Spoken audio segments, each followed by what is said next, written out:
6 പതിറ്റാണ്ട് മുമ്പ് സ്ത്രീധനം നിരോധിച്ച രാജ്യം നമ്മുടെ ഭാരതം. നവോത്ഥാനത്തിന്റെ മതിൽ കെട്ടി സ്ത്രീ ശാക്തീകരണത്തിന്റെ നാടെന്ന് ഊറ്റം കൊള്ളുന്ന നമ്മുടെ സ്വന്തം കേരളം. എന്നാൽ ഇതിനിടയിൽ വിവാഹവേളയിലെ സ്ത്രീകളുടെ മൂല്യം അവൾ കൊണ്ടുവരുന്ന സ്വത്തും സ്വർണവും അളന്നു നോക്കി നിശ്ചയിക്കുന്ന ചില മനുഷ്യർ നമുക്ക് ചുറ്റും ജീവിച്ചിരിപ്പുണ്ട് എന്നത് ദുഃഖകരമായ യാഥാർത്ഥ്യമാണ്. അത്തരം ദുരന്തങ്ങളുടെ ഇരയാണ് സമീപ ദിവസങ്ങളിൽ ശാസ്താംകോട്ടയിൽ ആത്മഹത്യ ചെയ്യേണ്ടി വന്ന വിസ്മയെ പോലുള്ള യുവതികൾ. ഇത്തരം വിഷയങ്ങൾ നിത്യസംഭവമാകുമ്പോൾ അതിൻ്റെ പ്രതിവിധി എവിടെയാണ് തുടങ്ങേണ്ടത്? അതിൻ്റെ ആരംഭം നമ്മുടെ വീടുകളിൽ നിന്ന് തന്നെയല്ലേ തുടങ്ങേണ്ടത്? ഈ വിഷയമാണ് ഷെക്കൈന ബിഗ് ഡിബേറ്റ് ചർച്ച ചെയ്യുന്നത്. ഈ ചർച്ചയിൽ നമ്മളോടൊപ്പം പങ്കെടുക്കുന്നു retired SP Shri George Joseph, psychologist Shri Bipin B Roldant, Syro Malabar Sabha spokesperson doctor Mary Regina, school കൗൺസിലറും കൺസൾട്ടന്റ് സൈക്കോളജിസ്റ്റുമായ ശ്രീമതി ടിൻഡു സോണി. 4 പേർക്കും ഈ ചർച്ചയിലേക്ക് സ്വാഗതം. ഡോക്ടർ മേരി റെജീന, ഈ കഴിഞ്ഞ ദിവസങ്ങളിൽ വിസ്മയ എന്ന യുവതിയെ സംബന്ധിച്ചുള്ള വാർത്തകളൊക്കെ നമ്മുടെ മുമ്പിലുണ്ട്. അതിനുശേഷം അത്തരത്തിലുള്ള പല സംഭവങ്ങളും ഈ ദിവസങ്ങളിൽ നമ്മൾ പത്രമാധ്യമങ്ങളിൽ കാണുകയും ചെയ്തു. എങ്ങനെയാണ് ഇത്തരം ഇൻസിഡന്റുകൾ നമ്മുടെ സമൂഹത്തിൽ ഉണ്ടാകുന്നത്? നമ്മളൊക്കെ പുരോഗമന കേരളം എന്നൊക്കെ വിളിക്കുന്ന നമ്മുടെ നാട്ടിൽ ഇത്തരം സംഭവങ്ങൾ ഉണ്ടാകുന്നത് എന്തായിരിക്കും അതിന് കാരണം? എങ്ങനെയാണ് അങ്ങ് ഈ വിഷയത്തെ നോക്കിക്കാണുന്നത്? ദുഃഖകരമായ ഒരു സാഹചര്യത്തിലൂടെയാണ് ഈ ദിവസങ്ങളിൽ കേരളം കടന്നു പോയിക്കൊണ്ടിരിക്കുന്നത്. എന്താ അതിലധികം പറയുക, ഇത് നമ്മുടെ സംസ്ഥാനത്തിൻ്റെയോ നമ്മുടെ രാജ്യത്തിൻ്റെയോ തന്നെ ഒരു വലിയ ദുരവസ്ഥയാണ് കാണിക്കുന്നത് എന്ന് എനിക്ക് തോന്നുന്നു. നമ്മൾ എത്രയൊക്കെ പുരോഗമനം പറഞ്ഞാലും, എത്രയൊക്കെ ലോകത്തിനൊപ്പം എത്തി എന്ന് പറഞ്ഞാലും, ഒരു കുട്ടി പോലും ഇങ്ങനെ സംഭവിക്കുന്നുണ്ട് എങ്കിൽ നമ്മുടെ അവസ്ഥ എന്താണ്? യാഥാർത്ഥ്യം അതാണ്. നമ്മുടെ ഇവിടെ പല പ്രശ്നങ്ങളുണ്ട്. അതിൽ ഒന്നു മാത്രമാണ് ഈ പറയുന്ന സ്ത്രീകൾക്ക് നേരെ ഉണ്ടാകുന്ന പീഡന ശ്രമങ്ങളും അവർക്ക് മേലുണ്ടാകുന്ന സമ്മർദ്ദങ്ങളും ഒക്കെ. അത് എന്തുകൊണ്ടാണെന്ന് ചോദിച്ചാൽ അത് ആ കുട്ടിയുടെ പ്രശ്നം ഉണ്ടാകും, അതിൻ്റെ ഭർത്തൃ വീട്ടുകാരുടെ പ്രശ്നം ഉണ്ടാകും, അതിൻ്റെ ആ കുഞ്ഞുങ്ങളുടെ സ്വന്തം വീട്ടുകാരുടെ ഞാൻ പറയും പ്രശ്നമുണ്ടാകും. ഈ മൊത്തം സമൂഹത്തിന്റെ, ഞാനും നിതിനും ഉൾപ്പെടുന്ന സമൂഹത്തിന്റെയും കൂടി പ്രശ്നമാണ് ഇത്. ഇതൊരു വിഷ്യസ് സർക്കിളാണ്. അതിനുള്ളില് പൊലിഞ്ഞു പോകുന്ന ഒരു എന്താ പറയാ കുഞ്ഞു ജീവൻ മാത്രമാണ് പേരുകൾ എടുത്ത് നമ്മൾ പറയുന്നത്. പലരും ഈ ഒരു ചക്രവ്യൂഹത്തിനകത്ത് പെട്ട് കിടക്കുന്നുണ്ട്. ഈ ചക്രവ്യൂഹത്തിൽ എങ്ങനെയാണ് പെടുക? അതെങ്ങനെയാണ് ഉദ്ദേശിക്കുക? അതുകൊണ്ട് അതെന്ന് പറയുന്നത്, അതാ ഞാൻ പറഞ്ഞത്, അത് ഒരാളുടെ പ്രശ്നമല്ല, നമ്മുടെ മൊത്തം സമൂഹത്തിന്റെ തന്നെ പ്രശ്നമാണ്. കീഴ്വഴക്കം എന്നൊക്കെ പറയുന്ന സംഭവമാണ്. അത് ഒരുപാട് ദുരാചാരങ്ങൾ മാറിയിട്ടുണ്ടെങ്കിലും ചില കാഴ്ചപ്പാടുകൾ, ചില സമീപനങ്ങൾ ഒന്നും ഇതുവരെ മാറിയിട്ടില്ല. ഈ പറയുന്ന ഒരു യൂറോപ്യൻ സ്റ്റാൻഡേർഡ്സിലൊന്നും ഇക്കാര്യങ്ങളിൽ നമ്മൾ എത്തിയിട്ടില്ല. അല്ലെ, എല്ലാ കാര്യങ്ങളും അവിടെ എത്തണം എന്നുള്ളതല്ല ഞാൻ സൂചിപ്പിച്ചത്. പക്ഷെ ഇത്തരത്തിലുള്ള അനാചാരങ്ങളും ദുരാചാരങ്ങളും അബദ്ധ വിചാരങ്ങളും പെൺകുട്ടികൾക്കുമുണ്ട്, അവരുടെ വീട്ടുകാർക്കുമുണ്ട്, മൊത്തം സമൂഹത്തിനുമുണ്ട്. അപ്പൊ ഇതിൽ നിന്ന് രക്ഷപ്പെടാൻ എങ്ങനെയാണ് ഒരു വീട്ടിൽ, അല്ലെങ്കിൽ അത്രയധികം എന്താ പറയാ ദർശനവും ആത്മവിശ്വാസവും ഒക്കെ ഉള്ള കുട്ടികളും കുടുംബങ്ങളും സമൂഹവും ആയിരിക്കണം.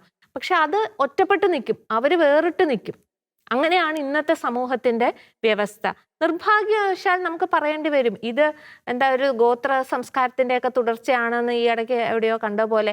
ഇവിടെ ജാതിയുണ്ട്, മതമുണ്ട്, സ്ത്രീധനമുണ്ട്, എന്ത് പേരിൽ പറഞ്ഞാലും അത് നമ്മൾ അവഗണിച്ചിട്ട് കാര്യമില്ല. അത് പൊതുസമൂഹത്തിൽ മാത്രമല്ല, സഭയ്ക്കുള്ളിലുമുണ്ട്. ഇപ്പൊ വിവാഹിതയാവാൻ പോകുന്ന കുട്ടിക്ക് പെൺകുട്ടിയുടെ വീട്ടുകാർ നൽകുന്ന സമ്മാനം എന്ന ഓമനപ്പേരിൽ നമ്മൾ വിളിച്ചാലും ഇതിന് നമുക്കറിയാലോ, ഇത് നമ്മൾ കണ്ണടച്ചിരുട്ടാക്കിയിട്ട് കാര്യമില്ല. ഇത് നിലനിൽക്കുന്നുണ്ട്, ഈ സിസ്റ്റം നിലനിൽക്കുന്നുണ്ട്. അതിൽ നിന്ന് രക്ഷപ്പെടാൻ വളരെ ബുദ്ധിമുട്ടാണ്. ശരി, വളരെ വ്യക്തമാണ്. ശ്രീ ജോർജ് ജോസഫ്, അങ്ങ് ഇത്തരം ധാരാളം വിഷയങ്ങളുമായി ഇടപെട്ടിട്ടുള്ള ആളാണ്. ശരിക്കും ഇവിടുത്തെ പ്രശ്നം സ്ത്രീധനം അല്ലെങ്കിൽ സ്ത്രീധനം മാത്രമാണോ ഇവിടുത്തെ പ്രശ്നം? ഈ ഒരു കുറ്റകൃത്യത്തെ അങ്ങയുടെ ഒരു കണ്ണുകൊണ്ട് നിരീക്ഷിക്കുമ്പോൾ അങ്ങയുടെ ഇൻഫ്ലുവൻസ് എന്തൊക്കെയാണ്? ഈ വിഷയത്തിൽ ശരിക്കും എവിടെയാണ് പാളിച്ച സംഭവിച്ചിട്ടുള്ളത്? അടിസ്ഥാനപരമായിട്ട് ഇന്ത്യക്കാര് ഒരു മാറ്റവും ഇക്കാര്യത്തിൽ സംഭവിച്ചിട്ടില്ല. ഏകദേശം 1961 നമ്മുടെ സ്ത്രീധന നിരോധന നിയമമൊക്കെ വന്നത്.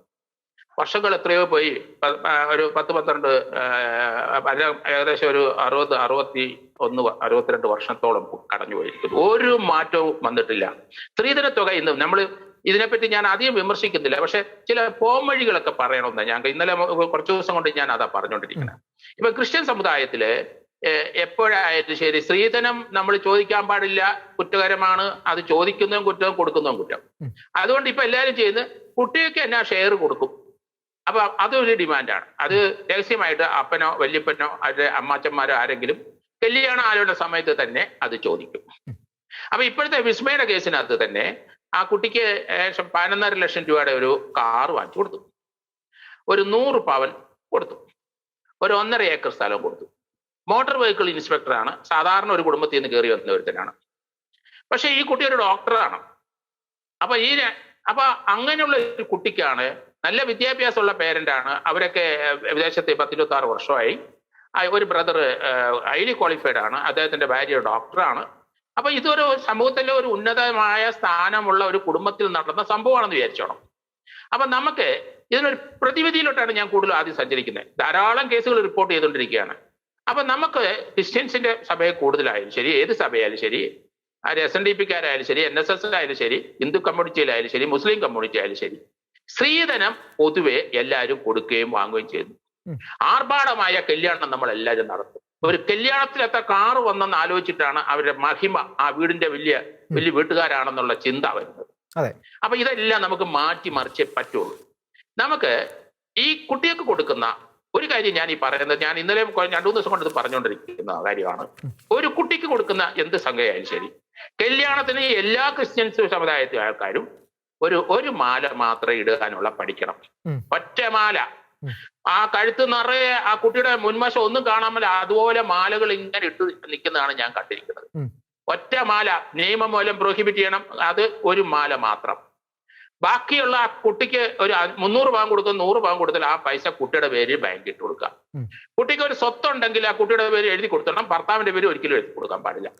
എന്ത് കൊടുക്കുന്നു ആ കൊച്ചിന്, ഒരു കാർ എന്തായാലും ആ കുട്ടിയുടെ പേര് തന്നെ. ഇത് കൊണ്ട് ഈ പണം ഉപയോഗിച്ചിട്ട് ആ പയ്യന്റെ വീട്ടിലെ പെങ്ങളുടെ കല്യാണം നടത്താൻ പാടില്ല. ഈ കുട്ടിയുടെ പണം ഉപയോഗിച്ചിട്ട് അവരുടെ കടം വീട്ടാൻ പാടില്ല. ഈ കുട്ടിയുടെ പണം ഉപയോഗിച്ചിട്ട് ആ വീട്ടിലെ ഒരു ചെലവും നടത്താൻ പാടില്ല. ഇതാണ് ഞാൻ പറയുന്നത്. ഇത് വളരെ അത്യാവശ്യ ഘടകമാണ്. പക്ഷെ ഇതൊരു സൈക്കിൾ അല്ലേ? ഇവിടെ ആദ്യം ഡോക്ടർ മേരി റീജിനെ പറഞ്ഞ ഒരു സൈക്കിൾ അല്ലേ? ഈ സൈക്കിളിനുള്ളിൽ നിന്ന് അങ്ങ് പുറത്ത് കടക്കുക, ഈ ചക്രവ്യൂഹത്തിനുള്ളിൽ നിന്ന് പുറത്ത് കടക്കുക അത്ര ലളിതമല്ലല്ലോ. ലളിതമാണ്. വിദ്യാഭ്യാസം തീരുമാനം എടുത്താൽ നമുക്ക് വളരെ ലളിതമാണ്. കാരണം ഇത് ഒരു കാലത്തും മാറുമെന്ന് ഞാൻ കരുതുന്നില്ല. ഏതെങ്കിലും രീതിയിൽ പണം തട്ടിച്ചോണ്ട് പോകും. കാരണം ഇപ്പോഴത്തെ ചെറുപ്പക്കാർ ഭൂരിപക്ഷം, ഇപ്പോഴത്തെ തലമുറയും ഇവരുടെ അപ്പന്മാരായ തലമുറ, 2 തലമുറ ഞാൻ കുറ്റപ്പെടുത്തിയാ പറയുന്നത്. 20-25 വയസ്സുള്ള പയ്യനും അതിന്റെ അപ്പനും അമ്മയെന്ന് പറഞ്ഞാൽ 40-45 വയസ്സ്. ഈ 2 പേരും അടിസ്ഥാനപരമായി ഇന്നത്തെ ലോക ജീവിതത്തിൽ നമ്മൾ ഈ കാര്യങ്ങളിലോട്ടൊക്കെ സംസാരിക്കുമ്പോൾ ഇവരുടെ 2 പേരുടെ മിസ്റ്റേക്ക് കൊണ്ടാണ് ഈ നമ്മുടെ പല വീട്ടിലും കൊലപാതകം ഉണ്ടാകുന്നത്, അല്ലെങ്കിൽ സൂയിസൈഡ് ഉണ്ടാകുന്നത്, അല്ലെങ്കിൽ ഗാർഹിക പീഡനം ഉണ്ടാകുന്നത്. ഇങ്ങനെയുള്ള പ്രശ്നങ്ങളെല്ലാം ഡെവലപ്പ് ചെയ്യുന്നത് ഈ അപ്പന്റെയും അമ്മയുടെയും കുഴപ്പമാണ്, മക്കളുടെയും കുഴപ്പമാണ്. മാനസിക ആരോഗ്യം ഇവർക്ക് ആർക്കും ഇല്ല. ഞാൻ പല സന്ദർഭത്തിൽ പല കേസിനകത്തും നമ്മൾ ഇടപെട്ടുകൊണ്ടിരിക്കുകയാണ്. എന്തൊരു എല്ലാത്തൊരു ലോകത്തിലാണ് ചെന്നപ്പെട്ടിരിക്കുന്നത്. ഈ രോഗം മാറ്റാൻ വളരെ നൂറ്റാണ്ടുകൾ എടുക്കുമെന്ന് എനിക്ക്. പക്ഷെ വിദ്യാഭ്യാസമുള്ളവരും സ്വന്തം കൊച്ചുങ്ങളുടെ ഭാവി ഓർക്കുന്നവരും പേരൻസും അവരവരുടെ മകളെ ഇനി അയക്കും. ആ കുട്ടിയുടെ പേരിലല്ലാതെ ഒരു പൈസയും ആ ചെറുക്കന്റെ പേരിൽ. വളരെ ശ്രദ്ധേയമായ നിരീക്ഷണമാണ്. സൈക്കോളജിസ്റ്റ് ബിബിൻ ബി റോൾഡൻ, ഇവിടെ ശ്രീ ജോർജ് ജോസഫ് പറഞ്ഞതുപോലെ മാനസികാരോഗ്യം തന്നെയാണോ ഇവിടുത്തെയും പ്രധാനപ്പെട്ട പ്രശ്നം? അതുകൊണ്ടാണോ ഇത്തരത്തിലുള്ള സങ്കേതങ്ങളിലേക്ക്, ഈ കടും കൈയിലേക്ക് ഈ യുവതികൾ ചെന്ന് എത്തിപ്പെട്ടത്? തീർച്ചയായിട്ടും അവർക്ക് ഇത് പങ്കുവെക്കാൻ ഒരിടം, അങ്ങനെ ഒരു സ്പേസ് നമ്മുടെയൊക്കെ വീടുകളിൽ നഷ്ടപ്പെടുന്നത് കൊണ്ടാണോ ഒരിക്കലും നമുക്ക് അനുകൂലിക്കാൻ പറ്റാത്ത ആത്മഹത്യ എന്ന ഒരു സൊല്യൂഷനിൽ അവർ കണ്ടെത്തിയത്? നമുക്കിതിനകത്ത് ഒരു ഒട്ടനവധി കാര്യങ്ങൾ ലിങ്ക് ചെയ്താണ് ഈ പ്രശ്നം കിടക്കുന്നത്. ജോർജ് സാർ പറഞ്ഞിട്ടുള്ള ചില പ്രശ്നങ്ങളുണ്ട്. ഈ യുവാക്കളുടേതായ സങ്കീർണമായിട്ടുള്ള ചില സെലക്ഷനുമായിട്ട് ബന്ധപ്പെട്ട് പുലർത്തേണ്ട ചില സാമാന്യ മര്യാദകൾ ഒരു മതത്തിലും പുലർത്തുന്നില്ല എന്നതിന്റെ യഥാർത്ഥമായ വസ്തുതയുണ്ട്. കാരണം മാട്രിമോണിയൽ സൈറ്റ് അടക്കമുള്ള സ്ഥലങ്ങളിലേക്ക് ഒന്നെങ്കിൽ ഗവൺമെന്റ് ജോലിയോ ഇല്ലെങ്കിൽ ഒരുപക്ഷെ ആകാര സൗഷ്ഠവമോ മാത്രം ഒരു കാരണമായി മാറുകയും ആ വ്യക്തിയുടെ വ്യക്തിത്വം എങ്ങനെ ഡെവലപ്പ് ചെയ്ത് വന്നു എന്നുള്ളത് സെലക്ട് ചെയ്യപ്പെടാവുന്ന രീതിയിൽ ഒരു സങ്കേതത്തിലേക്ക് ഒരു കമ്പോളവും അതിലത് ഹിന്ദു എന്നോ ക്രിസ്ത്യൻ എന്നോ മുസ്ലിം എന്നോ ഒന്നുമില്ല. അപ്പോൾ നമുക്ക് ബാക്കി ഒരു കോഴ്സ് സെലക്ട് ചെയ്യണമെങ്കിൽ നമുക്ക് ഒരുപാട് സങ്കേതങ്ങളുണ്ട്. യൂണിവേഴ്സിറ്റി ഏതാണെന്ന് നമ്മൾ കണ്ടെത്താനുള്ള സങ്കേതങ്ങളുണ്ട്. നമുക്ക് ഒരുപക്ഷെ ടൂർ പോകണമെങ്കിൽ നമുക്ക് അന്റാർട്ടിക്കയിൽ പോകണോ അല്ലെങ്കിൽ നമുക്ക് ഊട്ടി പോകണോ അല്ലെങ്കിൽ കാശ്മീർ പോകണോ, അവിടെ ചെല്ലുമ്പോൾ ഭീകരാക്രമണം ഉണ്ടോ മറ്റെന്തെങ്കിലും സാങ്കേതികമായ കാര്യങ്ങൾ ചെയ്യാനുണ്ടോ എന്നൊക്കെയുള്ള കാര്യങ്ങളൊക്കെ സെലക്ട് ചെയ്യാൻ 100,000 കാര്യങ്ങളുണ്ട്. അറ്റ്ലീസ്റ്റ് പ്രൈവറ്റ് ഡിറ്റക്റ്റീവ്സിനെ വെച്ചിട്ടുണ്ടെങ്കിലും നിങ്ങൾ കല്യാണം കഴിക്കാൻ പോകുന്ന ചെക്കന്റെ ബാക്ക്ഗ്രൗണ്ട് ചെക്കിംഗ് എന്ന് പറഞ്ഞ minimum process. George Joseph retired SP ആണ്. അപ്പോൾ ബാക്ക്ഗ്രൗണ്ട് ചെക്കിങ്ങിനെ കുറിച്ചുള്ള സാധ്യതകൾ പോലും നമ്മുടെ വിവാഹ കമ്പോളത്തിൽ വരാതെ ഒരു ഇവന്റ് വരുമ്പോൾ, ഇഷ്യൂ വരുമ്പോൾ തീർച്ചയായിട്ടും അപലപനീയമായ ഒരു കാര്യമാണ് ഈ സംഭവിക്കുന്നത്. അത്യാർത്ഥിയുടെ തലത്തിൽ നിന്ന് സംഭവിച്ചുള്ള കാര്യമാണ്. മാനസികമായിട്ട് ആരോഗ്യമില്ലായ്മ കൃത്യമായിട്ട് വ്യക്തമാണ്. അത് ആ പയ്യന്റെ മാത്രമല്ല, പയ്യനാണോ ഇൻസ്പെക്ടർ എന്നാണോ പറയേണ്ടതെന്ന് അറിയത്തില്ല. ഒരു പരീക്ഷ എഴുതി പാസ്സായത് കൊണ്ട് വണ്ടിക്ക് കൈ കാണിച്ചുകൊണ്ട് അതിന് ഒരുപക്ഷെ അതിൻ്റെതായ ചില കടലാസുകൾ ഉണ്ടോന്ന് ചെക്ക് ചെയ്യപ്പെടുന്ന, വാഹനം നന്നായിട്ടാണ് ഓടിക്കുന്നത് ചെക്ക് ചെയ്യപ്പെടുന്ന ഒരു വ്യക്തി, അല്ലെങ്കിൽ ഡ്രൈവിംഗ് ലൈസൻസിന്റെ അടക്കമുള്ള കാര്യങ്ങളുടെ രീതിയിലേക്ക് കൃത്യമായ രീതിയിലേക്ക് ലൈസൻസ്ഡ് ആയിട്ടുള്ള പ്രക്രിയകൾ ചെയ്യുന്ന ഒരു വ്യക്തി സ്വന്തം ഭാര്യയുടെ ജീവിതത്തിലേക്ക് അവരുടെ ജീവിക്കാനുള്ള ലൈസൻസിനെ റദ്ദാക്കപ്പെടുന്ന ഒരു ദാരുണമായ ഒരു അവസ്ഥയിലൂടെയാണ് നമുക്ക് ഈ സിസ്റ്റം കടന്നു പോയിരിക്കുന്നത്. അപ്പോൾ അദ്ദേഹം ഒരുപക്ഷെ പലരുടെയും ഡ്രൈവിംഗ് ലൈസൻസ് ഇതിനു മുമ്പ് റദ്ദാക്കിയിട്ടുണ്ടാകാം. പക്ഷെ ഒരു പെൺകുട്ടിയുടെ ജീവിതത്തിലേക്ക്, വിവാഹ ജീവിതത്തിലേക്ക് തന്റെ ഭാര്യയുടെ അദ്ദേഹം ഒരുപാട് വണ്ടികൾ കണ്ടാണ്. ഇപ്പൊ എനിക്ക് തോന്നുന്നു തന്ന സമ്പത്തിനകത്ത് തന്നെ ഏതാണ്ട് ഞാൻ കാൽക്കുലേറ്റ് ചെയ്ത് നോക്കിയപ്പോൾ, റഫായിട്ട് കാൽക്കുലേറ്റ് ചെയ്യുമ്പോൾ 50 ലക്ഷം രൂപയ്ക്ക് അടുത്ത് സ്വർണം തന്നെ കൊടുത്തിട്ടുണ്ട്. അദ്ദേഹത്തിന് ആ വണ്ടി ഇഷ്ടമല്ലെങ്കിൽ വേറൊരു വണ്ടി മേടിക്കും, അല്ലെ സ്വന്തം അധ്വാനത്തിൽ നിന്ന് വണ്ടി മേടിക്കണ്ടേ. പെണ്ണിന്റെ വീട്ടുകാരെ കഷ്ടപ്പെട്ടുണ്ടാക്കുന്ന പൈസ കൊണ്ട് വണ്ടി വാങ്ങണമെന്ന് ചിന്തിക്കുന്നുള്ള ഒരു മാനസിക ആരോഗ്യമില്ലായ്മ അവന്റെ തന്നെ സൃഷ്ടിയാണോ, ആളുടെ മാതാപിതാക്കളുടെ സൃഷ്ടിയാണോ, ബന്ധുക്കളുടെ സൃഷ്ടിയാണോ, അല്ലെങ്കിൽ സൈക്കോളജിയിൽ വാക്ക് ഉപയോഗിക്കാറുണ്ട് മെന്റൽ മോഡൽ എന്ന് പറയും. അതായത് ആശാന്റെ അക്ഷരം 1 പിഴച്ചാൽ 51 പിഴയ്ക്കും ശിഷ്യൻ എന്നാണ് പറയുക. അച്ഛന്റെ ശൈലിയും അമ്മയുടെ ശൈലിയും കൂടെ ചേർന്ന മത്തം കുത്തിയ കുമ്പളം മുളയ്ക്കത്തൊന്നുമില്ലല്ലോ. അങ്ങനെ വരുമ്പോൾ അവിടെ കുത്തിയത് എവിടെയാണ്, എന്താണ് അവിടെ സംഭവം എന്നുള്ളത് ആ ഫാമിലി സിസ്റ്റത്തിന്റെ, ആ മാനസിക ആരോഗ്യം ഇല്ലാത്ത ഫാമിലിയിലേക്ക് ഒരു ഡോക്ടറായ പെൺകുട്ടിയെ അല്ലെങ്കിൽ ഒരു പെൺകുട്ടി വിവാഹം കഴിച്ച് അയപ്പിക്കുമ്പോൾ അവരുടെ മറ്റു ചില ഡയലോഗുകളിലോ നാടകീയമായ ഇടപെടലിലോ അല്ലായിരുന്നു നമ്മൾ ഒരുപക്ഷെ ശ്രദ്ധിക്കപ്പെടേണ്ടിയിരുന്നത്. ഈ ഒരു കാര്യത്തിൽ പറഞ്ഞിട്ട് കാര്യമില്ല, 2-3 ഡയമെൻഷൻസ് ഉണ്ട്. അപ്പോൾ എങ്കിൽ പോലും നമ്മുടെ സൊസൈറ്റിയുടെ പ്രത്യേകിച്ച് മാരേജുമായിട്ട് വരുന്ന കേസിൽ യാതൊരുവിധ മുന്നൊരുക്കവും ഇല്ലാതെ നടക്കുകയാണ്. ഞാൻ പലപ്പോഴും ഈ ബിസിനസ് ചർച്ചകളിൽ പറയാനുള്ള ഒരു കാര്യമാണ്. രണ്ട് കാര്യങ്ങളാണ് ഒരു പ്രിപ്പറേഷൻ കൂടാതെ നടത്തുക. 1 ബിസിനസ് തുടങ്ങുന്നു, 2 കല്യാണം കഴിക്കുന്നു. രണ്ടും ഒരു ഘട്ടം കഴിയുമ്പോഴത്തേക്കും തകർന്നു പോകുന്ന കാണാം. എന്നാൽ കൃത്യമായ രീതി പ്രിപ്പറേഷനോട് കൂടിയാണ് ഈ കാര്യങ്ങൾ വരുന്നതെങ്കിൽ അതിൽ പന്തൽ എങ്ങനെ ഇടണമെന്നോ അല്ലെങ്കിൽ ആൾക്കാരുടെ അല്ലെങ്കിൽ വെള്ളക്കുതിര പൂട്ടണോ അല്ലെങ്കിൽ സ്വർണ്ണം എത്ര വേണമെന്നുള്ളതല്ല പ്രിപ്പറേഷൻ. ആരെയാണ് വിവാഹം കഴിക്കാൻ പോകുന്നത്, ഈ വ്യക്തി നമുക്ക് മാനസികാരമുള്ള വ്യക്തിയാണോ എന്നുള്ള രീതിയിലേക്ക് കൃത്യമായ രീതിയിലേക്ക് ബ്ലഡ് ടെസ്റ്റ് നടത്തപ്പെടുന്ന പോലെ തന്നെ സൈക്കോളജിക്കൽ പ്രൊഫൈലിംഗിലൂടെ നടത്തിയാണ് വിവാഹത്തിലേക്ക് എത്തുന്നതെങ്കിൽ മിക്കവാറും പല കല്യാണം നടക്കാൻ സാധ്യതയില്ല. അത് ശരിയാണ്.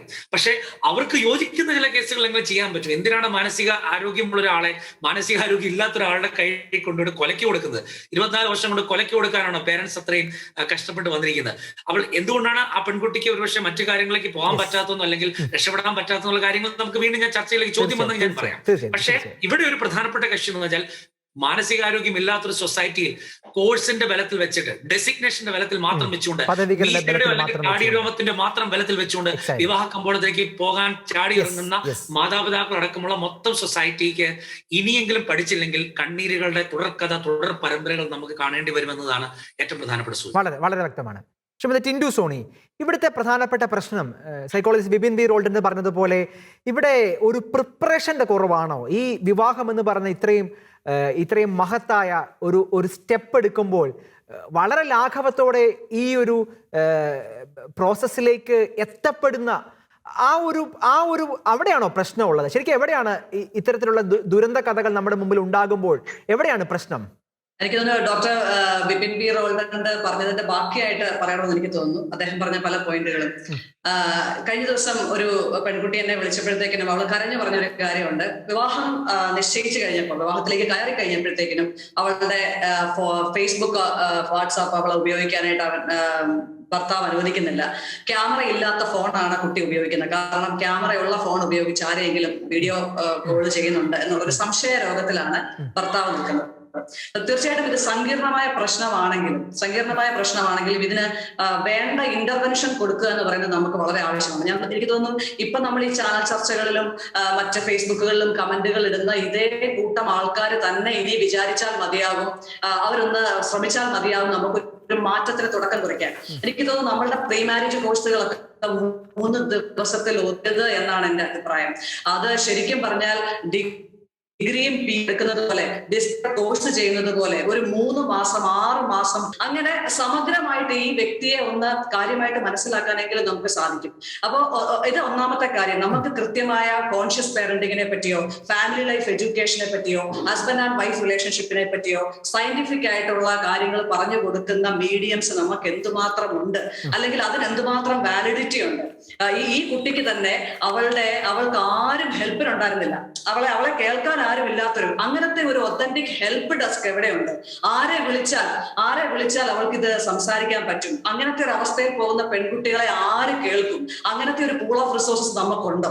ഇതൊക്കെയാണ് നമ്മൾ സമൂഹത്തിനോട് നമുക്ക് അങ്ങോട്ട് നമ്മൾ ഉൾപ്പെടുന്ന സമൂഹം നമ്മൾ ചെയ്തു കൊടുക്കേണ്ട ചില കാര്യങ്ങൾ എന്ന് എനിക്ക് തോന്നുകയാണ്.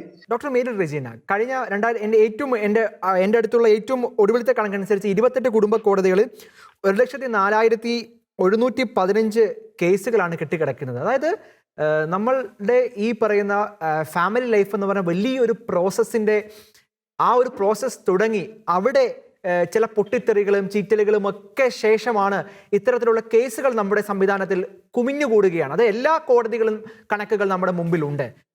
ഡൈവോഴ്സ് റേറ്റുകളുടെ കണക്കുകൾ നമ്മുടെ മുമ്പിലുണ്ട്. ഇതെല്ലാം നമ്മുടെ മുമ്പിൽ വെക്കുന്ന സൂചന അല്ലെങ്കിൽ സൂചകം എന്താണ്? നമ്മുടെ ഒരു കുടുംബ വ്യവസ്ഥതയിൽ വന്നുപോയ ചില ഷിഫ്റ്റുകൾ, വളരെ മാസീവായ ചേഞ്ചുകൾ, അതാണോ ഇതിനൊക്കെ ഒരു ബേസ് റീസൺ ആയിട്ട് അങ്ങനെ നമുക്ക് വിലയിരുത്താൻ പറ്റുമോ?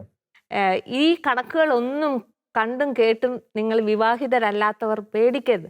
30 കൊല്ലമായി വിവാഹിതയായ ഒരു വ്യക്തി എന്ന നിലയിൽ ഞാൻ പറയുന്നു, ഞാൻ മാത്രമല്ല ഇതിനു മുന്നേ ഉള്ള എല്ലാ ഫിലോസഫേഴ്സും പറഞ്ഞിട്ടുണ്ട്, the most beautiful relationship on earth is marriage.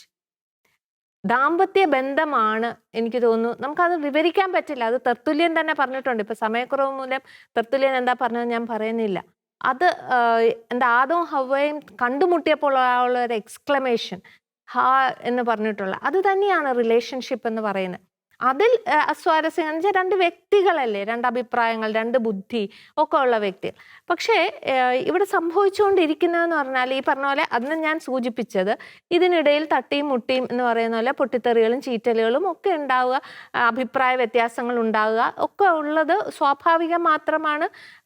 ഉണ്ടായ കാലം മുതൽ ഇന്ന് വരെയും അത് നിലനിൽക്കുന്നുണ്ട്. ഇനിയും 2 വ്യക്തികൾ തമ്മിലുള്ള ബന്ധത്തിൽ അത് എവിടെയായാലും അത്തരത്തിലുള്ള ഈ വിഷയങ്ങളിൽ സ്വാഭാവികത അസ്വാഭാവികതയും അത് നമുക്ക് എങ്ങനെ വിലയിരുത്താൻ പറ്റും? ഇപ്പൊ വിസ്മയുടെ കേസ്, അതിനെ നമുക്ക് ഒരർത്ഥത്തിലും സ്വാഭാവികം എന്ന് വിളിക്കാൻ പറ്റില്ലല്ലോ. അങ്ങനെയുള്ള വിഷയങ്ങൾ വരുമ്പോൾ എവിടെയാണ് ഇതിന്റെ സ്വാഭാവികതയും അസ്വാഭാവികതയും നമ്മൾ ഏത് അതിർവരമ്പ് വെച്ചാണ് നമ്മൾ അതിനെ അളക്കേണ്ടത്? ആ അതിർവരമ്പെന്ന് പറഞ്ഞാൽ വളരെ ഒരു നാരോ, അതായത് തിന്നായിട്ടുള്ള ഒരു ലൈനാണ് ഞാൻ ഇതുപോലെ പ്രൊഫഷണൽ ആയിട്ടുള്ള ഒരാളല്ല, എന്നാൽ എൻ്റെ അനുഭവത്തിൽ നിന്ന് ഞാൻ പറയുന്നു. കാരണം ഇങ്ങനെ ഉള്ളപ്പോൾ ഇപ്പൊ കുടുംബ പശ്ചാത്തലത്തെക്കുറിച്ച് പറഞ്ഞപ്പോൾ ഇപ്പം നമ്മുടെ സിസ്റ്റം അറിയാം, മൈക്രോ ഫാമിലി സിസ്റ്റമാണ്. ചിലപ്പോൾ ഭാര്യയും ഭർത്താവും മാത്രമേ കാണുള്ളൂ, ഇല്ലെങ്കിൽ ഈ പറയുന്ന പോലെ ഭർത്തൃ വീട്ടിലും 2 മക്കളേ ഉള്ളൂ. ഇപ്പം ഈ ഒരു കേസിലും അങ്ങനെ അറിയാം. പെൺകുട്ടി പോയി കഴിഞ്ഞാൽ അപ്പം അമ്മായപ്പനും അമ്മായിയമ്മയും മകനും മരുമകളും മാത്രമുള്ളൊരു കുടുംബത്തിൽ ഇങ്ങനെയൊക്കെ വരുമ്പോൾ പഴയ ഒരു സിസ്റ്റം എന്ന് പറഞ്ഞാൽ അങ്ങനെയല്ല. ഒരു കൂട്ടുകുടുംബ വ്യവസ്ഥയുണ്ട്. അപ്പോൾ അവിടെ ഒരു ബഫർ സോൺ എന്ന് ഞാൻ പറയും, ഷോക്ക് അബ്സോർബേഴ്സ് ആയിട്ട് കുറേ പേരുണ്ടാവും. അപ്പോൾ എന്തെങ്കിലുമൊക്കെ എങ്ങനെയാണെന്ന് വെച്ചാൽ അങ്ങോട്ട് പോകുന്ന പറഞ്ഞു വിടാൻ ആളുകളുണ്ടായിരുന്ന ഒരു വ്യവസ്ഥ കേരളത്തിൽ ഉണ്ടായിരുന്നു. അത് പഴയ കാലങ്ങളിൽ എന്തുകൊണ്ട് ഇത്രയും ഡിവോഴ്സ് കേസുകൾ ഇല്ലെങ്കിൽ രജിസ്റ്റർ ചെയ്യപ്പെട്ടില്ല എന്നുള്ളത് നിയമത്തിൻ്റെ വശവും എംപവർമെൻറ്റും ഒക്കെ ഉണ്ട്, അതിൽ മറുവശം. പക്ഷെ ഒരു വശം ഞാൻ പറയുന്നു, കുടുംബത്തിലെ ആ ഒരു വ്യവസ്ഥ. രണ്ടാമത് ഇപ്പൊ ഈ അന്വേഷിച്ചറിയൽ എന്നെ കുറിച്ചൊക്കെ ഇവിടെ ഡോക്ടർമാർ പറഞ്ഞു. പക്ഷെ അത് എങ്ങനെയാണ് ഇത് സാധ്യമാകുക എന്ന് വെച്ചാൽ, ഇപ്പൊ ഞാൻ എൻ്റെ മകന് വിവാഹം അന്വേഷിച്ച് പോവുകയാണ്, ഒരു നാട്ടിൽ ചെന്ന് അന്വേഷിക്കുന്നു. പണ്ടൊക്കെ നമ്മൾ പറയും ഇങ്ങനെ കല്യാണ മുടക്കികൾ ഉണ്ടായിരുന്നു എന്നൊക്കെ, അല്ല ഇങ്ങനെ അതിനുവേണ്ടി തന്നെ ആൾക്കാരുണ്ട്. പക്ഷെ ഇന്ന് നിങ്ങൾ പോയി അന്വേഷിച്ച് നോക്കൂ, ഒരാളും ഒരാളുടെ കാര്യത്തിൽ ഇടപെടില്ല, സത്യസന്ധമായി പറഞ്ഞു തരില്ല. അത് സമൂഹത്തിന് തന്നെ ഒരു നിസ്സംഗതാഭാവം വന്നിരിക്കുന്നു.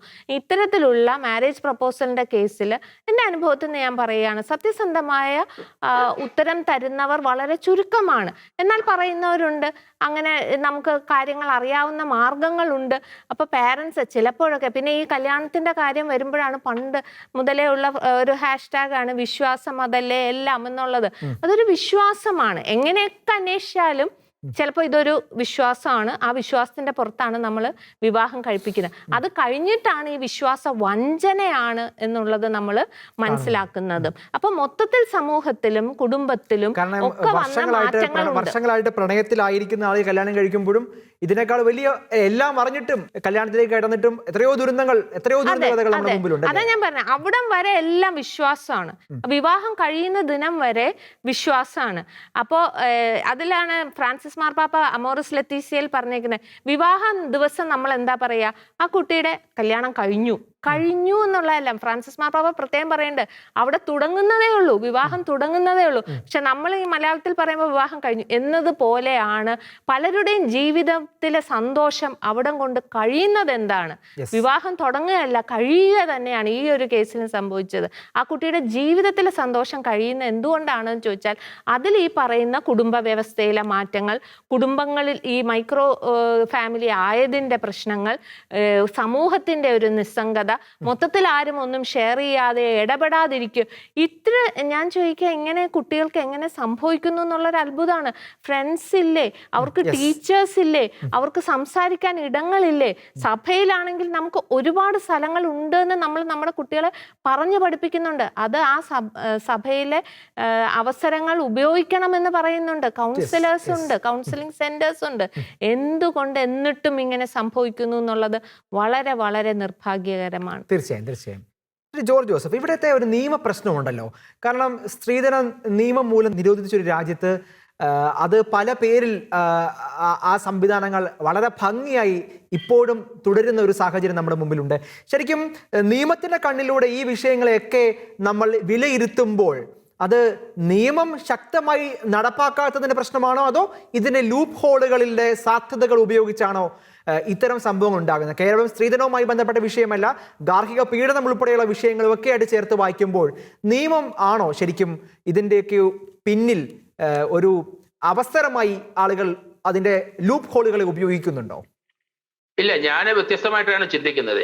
എന്ത് നിയമം ഉണ്ടെങ്കിലും ശരി, ഈ സ്ത്രീധനവും ഈ സംവിധാനവും ഇവിടെ നിലനിൽക്കും, അവിടെ മുന്നോട്ട് പോവുകയും ചെയ്യും. അതിനൊന്നും വലിയ മാറ്റമൊന്നും ഉണ്ടാകാൻ പോകുന്നില്ല. അതൊരു നമ്മൾ ഈ പറയുന്ന രീതി സൈക്കോളജിസ്റ്റ് സൈക്കാട്രിസ്റ്റിലൊക്കെ പറയുന്നത് പല മാർഗങ്ങളും, അതൊന്നും പ്രായോഗികമായിട്ട് നടക്കത്തില്ല. ഇപ്പോഴേ ദൈനംദിനം 2, 3, 4 കുട്ടികൾ ഒന്നെങ്കിൽ അദ്ദേഹത്തെ മണ്ണെണ്ണ ഒഴിക്കും, അല്ലെങ്കിൽ സൂയിസൈഡ് ചെയ്യും, അല്ലെങ്കിൽ ഭർത്താവിന്റെ വീട്ടുകാര് തല്ലിക്കൊല്ലുന്നു. ഇങ്ങനെ 100,000 പ്രശ്നങ്ങൾ ഇപ്പം ദൈനംദിനം ഇത് വർദ്ധിച്ചുകൊണ്ടിരിക്കും. പ്രത്യേകിച്ച് ഇനി കോവിഡ് കാലഘട്ടം ആയി കഴിഞ്ഞപ്പം അത് വർദ്ധിക്കുകയുള്ളൂ. ഞാൻ 3-4 ചർച്ചയെ പറഞ്ഞു, ഇത് നമുക്ക് തടസ്സം ചെയ്യാൻ സാധിക്കില്ലെന്ന് എനിക്ക് തോന്നുന്നില്ല. നിയമത്തിന്റെ ഒന്നും അല്ല പ്രശ്നം. ഞാനിപ്പം ഒരു പ്രതിവിധി തൽക്കാലം നമുക്ക് ഈ മരണം ഒന്ന് തടഞ്ഞു നിർത്താൻ, ബാക്കി കാര്യങ്ങളൊക്കെ സാമൂഹിക വിമർശകരും അതുകൊണ്ട് അതിന്റെ ദൈനംദിനം കൂടി വരികയാണ്. അതിന് ചില മാർഗങ്ങൾ ഞാൻ പറയണം. ഒന്ന്, ഈ കുട്ടികള് ഈ ആരായിക്കോട്ടെ, എത്ര വിദ്യാഭ്യാസം ഉണ്ടെങ്കിലും ഇത് സംസ്കാരം കൊണ്ട് അല്ലെങ്കിൽ ക്രിസ്ത്യൻ ബാക്ക്ഗ്രൗണ്ട് ഒക്കെ ചിലര് അതൊന്നും വെളിയിൽ അറിയിക്കാതെ പോകണം. ഒരു കുട്ടി പിണങ്ങി വീട്ടിൽ ചെന്ന് തന്തയും തള്ളും കൂടെ തിരിച്ചു ഓടിക്കും ഭർത്താവിന്റെ വീട്ടിലോട്ട്. കാരണം അതൊക്കെ വലിയ നാണക്കേടാണ്, അവർക്ക് മാനക്കേടാണ്. ഒരു പെൺകുട്ടി അവിടെ പിണങ്ങി വന്ന് വീട്ടിൽ നിന്നെന്ന് പറഞ്ഞാൽ അവർക്ക് വലിയ പ്രശ്നമാണ്. അപ്പം നമ്മൾക്ക് മാതാപിതാക്കൾ ശ്രദ്ധിക്കണമെന്ന് ഞാൻ പറയുന്നത്, ഒന്ന്, നിങ്ങളുടെ കുട്ടികൾ ഒരു ആൺകുട്ടിയോ ഒരു കുട്ടിയോ പെൺകുട്ടിയോ ഉണ്ടെങ്കിൽ അതിനെ കെട്ടിച്ചയച്ചില്ലേലും കുഴപ്പമില്ല. നിങ്ങളുടെ കൂടെ നിൽക്കാനുള്ള ഒരു മനസ്സ് നിങ്ങൾക്ക് വേണം. ആ കുട്ടികളെ അയക്കണ്ട. കെട്ടിച്ചയച്ച കൂട്ട് അവിടുന്ന് വിളിച്ചു പറയുകയാണ്, നീ ഇങ്ങനെ പോരടി എന്റെ വീട്ടിൽ വന്ന് നിന്നോ, അതിന് ചെലവ് കൊടുക്കാൻ നിങ്ങൾ തയ്യാറാകണം. ഈ കുട്ടികളെ ഒന്നും നമ്മൾ ഉപേക്ഷിക്കുക. ഒരു കുട്ടിക്ക് മാനസിക അസ്വസ്ഥയുള്ള കുട്ടിയാണെന്ന് വിചാരിച്ചോളൂ, അതിനെ കെട്ടിക്കാൻ പറ്റില്ലല്ലോ. നമ്മുടെ നിലവിലുള്ള സാഹചര്യം നമുക്കറിയാം. കിരണ് ഇപ്പോൾ പോലീസ് കസ്റ്റഡിയിൽ എടുത്തിട്ടുണ്ടാകാം, ഏതെങ്കിലുമൊക്കെ ചില വകുപ്പുകൾ അദ്ദേഹം ചുമത്തിയിട്ടുണ്ടാകാം. പക്ഷേ അദ്ദേഹം ഒരു പക്ഷേ ഈ പറയുന്ന മാനസിക രോഗമുള്ള ആളാണെന്നോ അല്ലെങ്കിൽ എന്തെങ്കിലുമൊക്കെ കാരണങ്ങൾ പറഞ്ഞുകൊണ്ട് ഈ സിസ്റ്റത്തെ എല്ലാം ബൈപ്പാസ് ചെയ്തുകൊണ്ട് കുറെ നാളുകൾ കഴിയുമ്പോൾ അദ്ദേഹം വീണ്ടും ഈ സർവീസിൽ തുടരുന്ന ഒരു സ്ഥിതിയൊക്കെ നമ്മുടെ മുമ്പിലില്ലേ? അത്തരം സംവിധാനങ്ങൾ നമ്മുടെ മുമ്പിൽ നിൽക്കുമ്പോൾ ഒരു കടുത്ത ശിക്ഷ പോലും നമ്മുടെ സംവിധാനങ്ങൾക്ക് ഉറപ്പുവരുത്താൻ സാധിക്കുകയില്ലെങ്കിൽ അതൊരു തെറ്റായ സന്ദേശമായി മാറുകയില്ലേ? സാധാരണമായി ചിന്തിക്കുന്ന ഒരാളുടെ ചോദ്യം. ഇതൊന്നും അയാൾ എന്നാന്നറിയാം, അത് സർക്കാരിന്റെ ചില പ്രശ്നങ്ങളുണ്ട് ഇതിനകത്ത്. ഈ കുട്ടി, ഈ കിരൺ എന്ന് പറഞ്ഞ ആള് നല്ല മദ്യപാനിയാണ്. അയാൾ ഡ്രഗ്സ് അടിക്കുന്ന ആളാണ്. കാര്യം ഇത് ഒളിച്ചു വെച്ചിട്ടൊന്നും കാര്യമില്ല. അയാള് അത് വീട്ടുകാരെ അന്വേഷിച്ചിട്ടില്ല. ഇയാളുടെ ഉദ്യോഗം നോക്കി നല്ലൊരു ഉദ്യോഗമാണ്, അയാൾ ഒരു ചിലപ്പോൾ ഒരു ജില്ലാ ലെവലിൽ ഓഫീസറായിട്ട് റിട്ടയർ ചെയ്യും, പെൻഷൻ കിട്ടും. ഇതൊക്കെയാണ് നമ്മൾ നോക്കുന്നത്. ഞാൻ പറഞ്ഞ അതെല്ലാം അങ്ങ് മറന്നുകളാ. ഒരു കുട്ടിയെ കല്യാണം കഴിച്ച് വിദ്യാഭ്യാസം ഉള്ളതായാലും ശരി ഇല്ലേലും ശരി, കല്യാണം കഴിച്ചൊരു വീട്ടിലോട്ട് അയച്ചു കഴിഞ്ഞാൽ ആ കുട്ടിക്ക് ഒരു മാനസിക വ്യതയുണ്ടായി. ആരോടും പറയാൻ മേല, വീട്ടിൽ ചെന്ന് പറയാൻ മേല, നാട്ടുകാരോട് പറയാൻ മേല, അയൽവക്കത്ത് പറയാൻ മേല. എന്ത് ചെയ്യുക കൊച്ച്? അതിന് സോഫ്റ്റ്വെയർ ഒന്നും അറിഞ്ഞുകൂടാ, സോഷ്യൽ മീഡിയയിലൊക്കെ അതിനൂടെ കുത്താനും പിടിക്കാനും ഒന്നും അറിഞ്ഞുകൂടാ. എന്ത് ചെയ്യുക കൊച്ച്? പറ നിങ്ങള്. നമുക്ക് അതിന് മാർക്കം ഉണ്ടാക്കിയേ പറ്റുള്ളൂ. പലർക്കും ഈ ടെക്നോളജിക്കൽ സൈഡ് വളരെ ചുരുക്കം ആൾക്കാർക്ക് അറിയത്തുള്ളൂ. അവിടെ വിളിക്കുക, ഇവിടെ വിളിക്കുക, 10 ഡിജിറ്റ്സ് ഉള്ള നമ്പർ എങ്ങോട്ട് തരുന്നു, അവിടെ നോഡൽ ഓഫീസറുണ്ട്, മറ്റേതുണ്ട്, മറിച്ചുണ്ടെന്നൊക്കെ പറഞ്ഞ് സാധാരണക്കാരൻ എന്ത് ചെയ്യും? ഒന്നും വേണ്ട. 100 എന്ന് പറഞ്ഞ കൺട്രോൾ റൂം എന്ന് പറഞ്ഞാൽ എല്ലാവർക്കും അറിയാം. 100 അല്ലെങ്കിൽ 112. ഞാൻ പറഞ്ഞത് ഒരു 100 നമ്പർ കൊടുക്കുക. നമുക്കൊരു നമ്പര് ഈ 100 പോലെ കൺട്രോൾ പോലെ ഒരു നമ്പർ കൊടുക്കുക. 1. നമുക്കിതിനൊരു ശാശ്വത പരിഹാരത്തിന് വേണ്ടിയിട്ടാണ് തൽക്കാലത്തേനെ. അതൊരു നമ്പർ. ഏത് കൊച്ചും വീട്ടിൽ ഇരുന്ന് ആ കൊച്ചിന് ഒരു കോണ്ടാക്ട് ഇല്ല, അയൽവക്കത്തില്ല, അമ്മായിപ്പനോട് പറയാനൊക്കത്തില്ല, അമ്മായിമോട് പറയാനൊക്കില്ല, നാത്തുമാരോട് പറയാനൊക്കില്ല. ആ കൊച്ചെന്ത് ചെയ്യും? അതിന്റെ മൊബൈല് അത് ഒരു 800 രൂപയുടെ മൊബൈലാന്ന് വിചാരിച്ചോളൂ, 100 വിളിക്കാമല്ലോ, വിളിക്കാം. ആ കുട്ടിക്ക് നേരെ പിന്നെ എവിടെ പോകും? 100 വിളിച്ചെന്ന് പറഞ്ഞാൽ അയ്യോമാർ എന്നാ വരുന്നത്? നമ്മൾ പിന്നെ എന്ത് ചെയ്യും? അതിനെ എല്ലാ പഞ്ചായത്ത് ഇപ്പം ഞാൻ കഴിഞ്ഞ ദിവസം ചർച്ച ചെയ്തപ്പം തന്നെ വനിതാ കമ്മീഷന്റെ അവര് പറഞ്ഞു എല്ലാ ജില്ലകളിലും ഈ അഭയ കേന്ദ്രങ്ങൾ ഉണ്ട്. കുട്ടികൾക്ക് ഇങ്ങനെയുള്ളവർക്ക് അവിടെ പോയി താമസിക്കാം. ഇത് എവിടെയാണെന്ന് ആർക്കറിയാം? നാട്ടിൻ പ്രദേശത്ത് താമസിക്കുന്ന ഒരു കൊച്ചിന് ഇത് എങ്ങനെ അറിയാൻ? 100 വിളിക്കാൻ അറിയാം, ഓക്കെ. അപ്പോൾ ഇതിന് എല്ലാ പഞ്ചായത്തിലും ഒരു 10 20 മുറി, സിംഗിൾ റൂം ബാത്ത് അറ്റാച്ച്ഡ്, എല്ലാ പഞ്ചായത്തിലും ഒരു കൊച്ചിന്. അതും എല്ലാവരും മനസ്സിലാക്കും. ഈ പഞ്ചായത്തിൽ ആണെങ്കിൽ കുടുംബശ്രീയിൽ എല്ലായിടത്തും മാത്രം പറഞ്ഞാൽ മതി. ആ കൊച്ചിന് നേരെ ഒരു മാനസിക പ്രശ്നം നേരെ അവിടെ പോയി. അതായത് അങ്ങ് പറയുന്ന ഒരു കാര്യം, സംവിധാനങ്ങളുണ്ട്, അത് ആളുകളിലേക്ക് എത്തുന്നില്ല എന്നതാണ് അങ്ങ് പറയാൻ ശ്രമിക്കുന്നത്, അല്ലെ? അതുകൊണ്ട് ഞാൻ പറഞ്ഞത് ഇപ്പൊ എന്തുമാത്രം സോഷ്യൽ ആക്ടിവിറ്റീസ് നടത്തുന്ന എത്തുമാത്രത്തിൽ നമുക്കുണ്ട്. ലയൺസ് ക്ലബ് ഉണ്ട്, മറ്റൊരു പണം എവിടെ മുടക്കണമെന്ന് പത്രത്തിൽ 2 ഫോട്ടോ വരാൻ എല്ലാവരും നടക്കണം.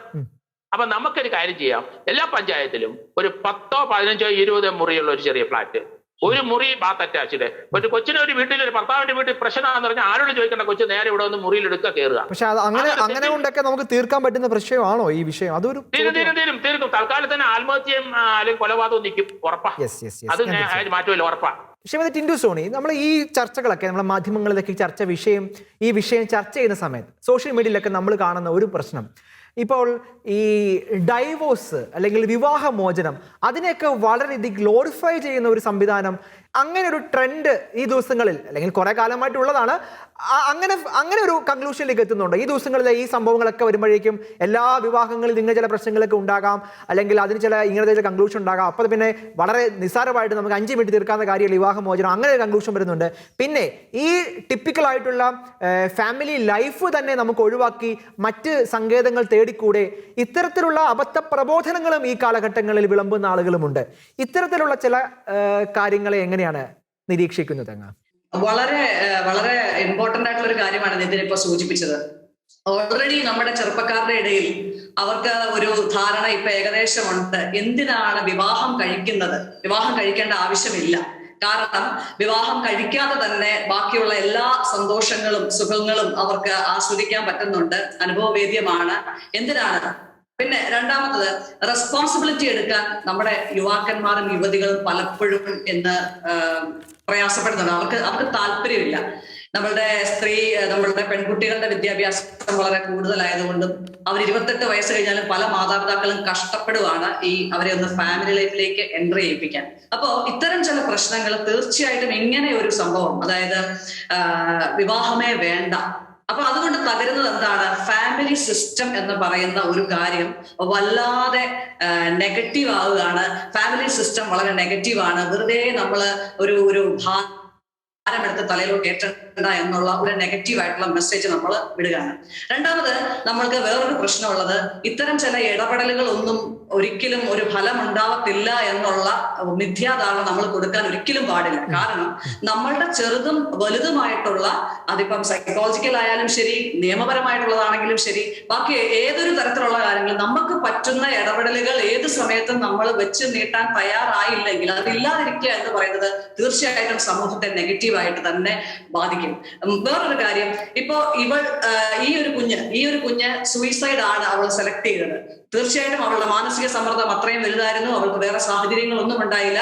അതുകൊണ്ട് ഇങ്ങനെ ഇഷ്യൂ ഉണ്ടാവുന്ന എല്ലാ കാര്യത്തിന്റെയും സൊല്യൂഷൻ സൂയിസൈഡ് ആണെന്ന് തെറ്റിദ്ധരിക്കപ്പെടുന്ന അവസ്ഥ, ആ ഒരു തെറ്റിദ്ധാരണ ഇവിടെ അവസ്ഥയുണ്ട്. ഇനി അപ്പൊ അതുകൊണ്ട് വേറെ വരുന്നത് എന്താ, ചെറിയ ഇപ്പൊ ആദ്യമേ മാഡം സൂചിപ്പിച്ചതുപോലെ ചെറുതും വലുതുമായിട്ടുള്ള പ്രശ്നങ്ങൾ തീർച്ചയായിട്ടും ഫാമിലി ലൈഫ് വരും. ഫാമിലി ലൈഫിനല്ല, അത് ഏതൊരു ഗ്രൂപ്പിലും വരും. ഒരു ഗ്രൂപ്പിന്റെ സൈക്കോളജി ഇതാണ്, ഒരു ഗ്രൂപ്പിൽ എല്ലാവരും ഒരുപോലെ ആവണമെന്നില്ല, അവിടെ എന്തായാലും കോൺട്രഡിക്ഷൻസ് ഉണ്ടാവും. പക്ഷെ അതിനെ ഒരുമിപ്പിച്ച് യോജിപ്പിച്ച് കൊണ്ടുപോകുന്ന ഒരു ഇൻസ്റ്റിറ്റ്യൂഷൻ ആവണം ഫാമിലി.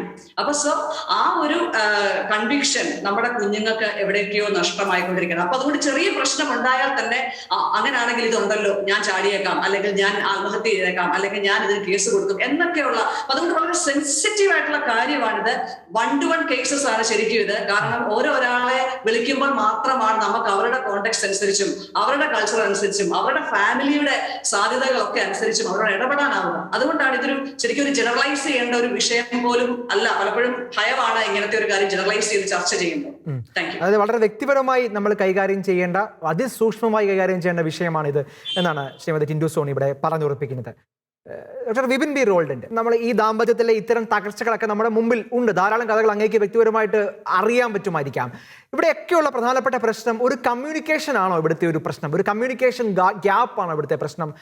ഇവർക്ക് ഒരുമിച്ച് ചർച്ച ചെയ്ത് തീർക്കാവുന്ന പ്രശ്നങ്ങൾ, അല്ലെങ്കിൽ ഇവരുടെ ഈ സംവാദങ്ങൾ, ഇവരുടെ ഈ ആശങ്കകൾ ഇവർക്ക് ഒന്ന് ഷെയർ ചെയ്യാൻ പറ്റാത്ത അത്തരത്തിലുള്ള സ്പേസുകൾ ഇല്ലാണ്ടാകുന്നത്, അല്ലെങ്കിൽ ഫാമിലി സപ്പോർട്ട് സിസ്റ്റങ്ങൾ ഇല്ലാണ്ടാകുന്നത്, ഇതൊക്കെയാണോ ഇത്തരം പ്രശ്നങ്ങൾ വീണ്ടും വീണ്ടും സങ്കീർണമാകാനുള്ള കാരണമായിട്ട് നമുക്ക് കാണാൻ സാധിക്കുക? അൺസ്റ്റേബിൾ ആയിട്ട് നെറ്റ്വർക്ക് കണക്ഷൻസ് കാണിക്കുന്നുണ്ട് എന്നതുപോലെ തന്നെ അൺസ്റ്റേബിൾ ആയിട്ട് റിലേഷൻഷിപ്പുകൾ സംഭവിക്കപ്പെടുന്നതിന്റെ പ്രധാനപ്പെട്ട കാര്യം എന്ന് പറയുന്നത് ഒരുപക്ഷെ നിതിൻ സൂചിപ്പിച്ച എല്ലാ കാര്യങ്ങളും ഉണ്ട്. സ്പേസ് ഉണ്ടോ എന്ന് ചോദിച്ചാൽ ഉണ്ട്. ആശയവിനിമയം നടത്തണമെന്ന് ചോദിച്ചാൽ വേണം, നടത്താം.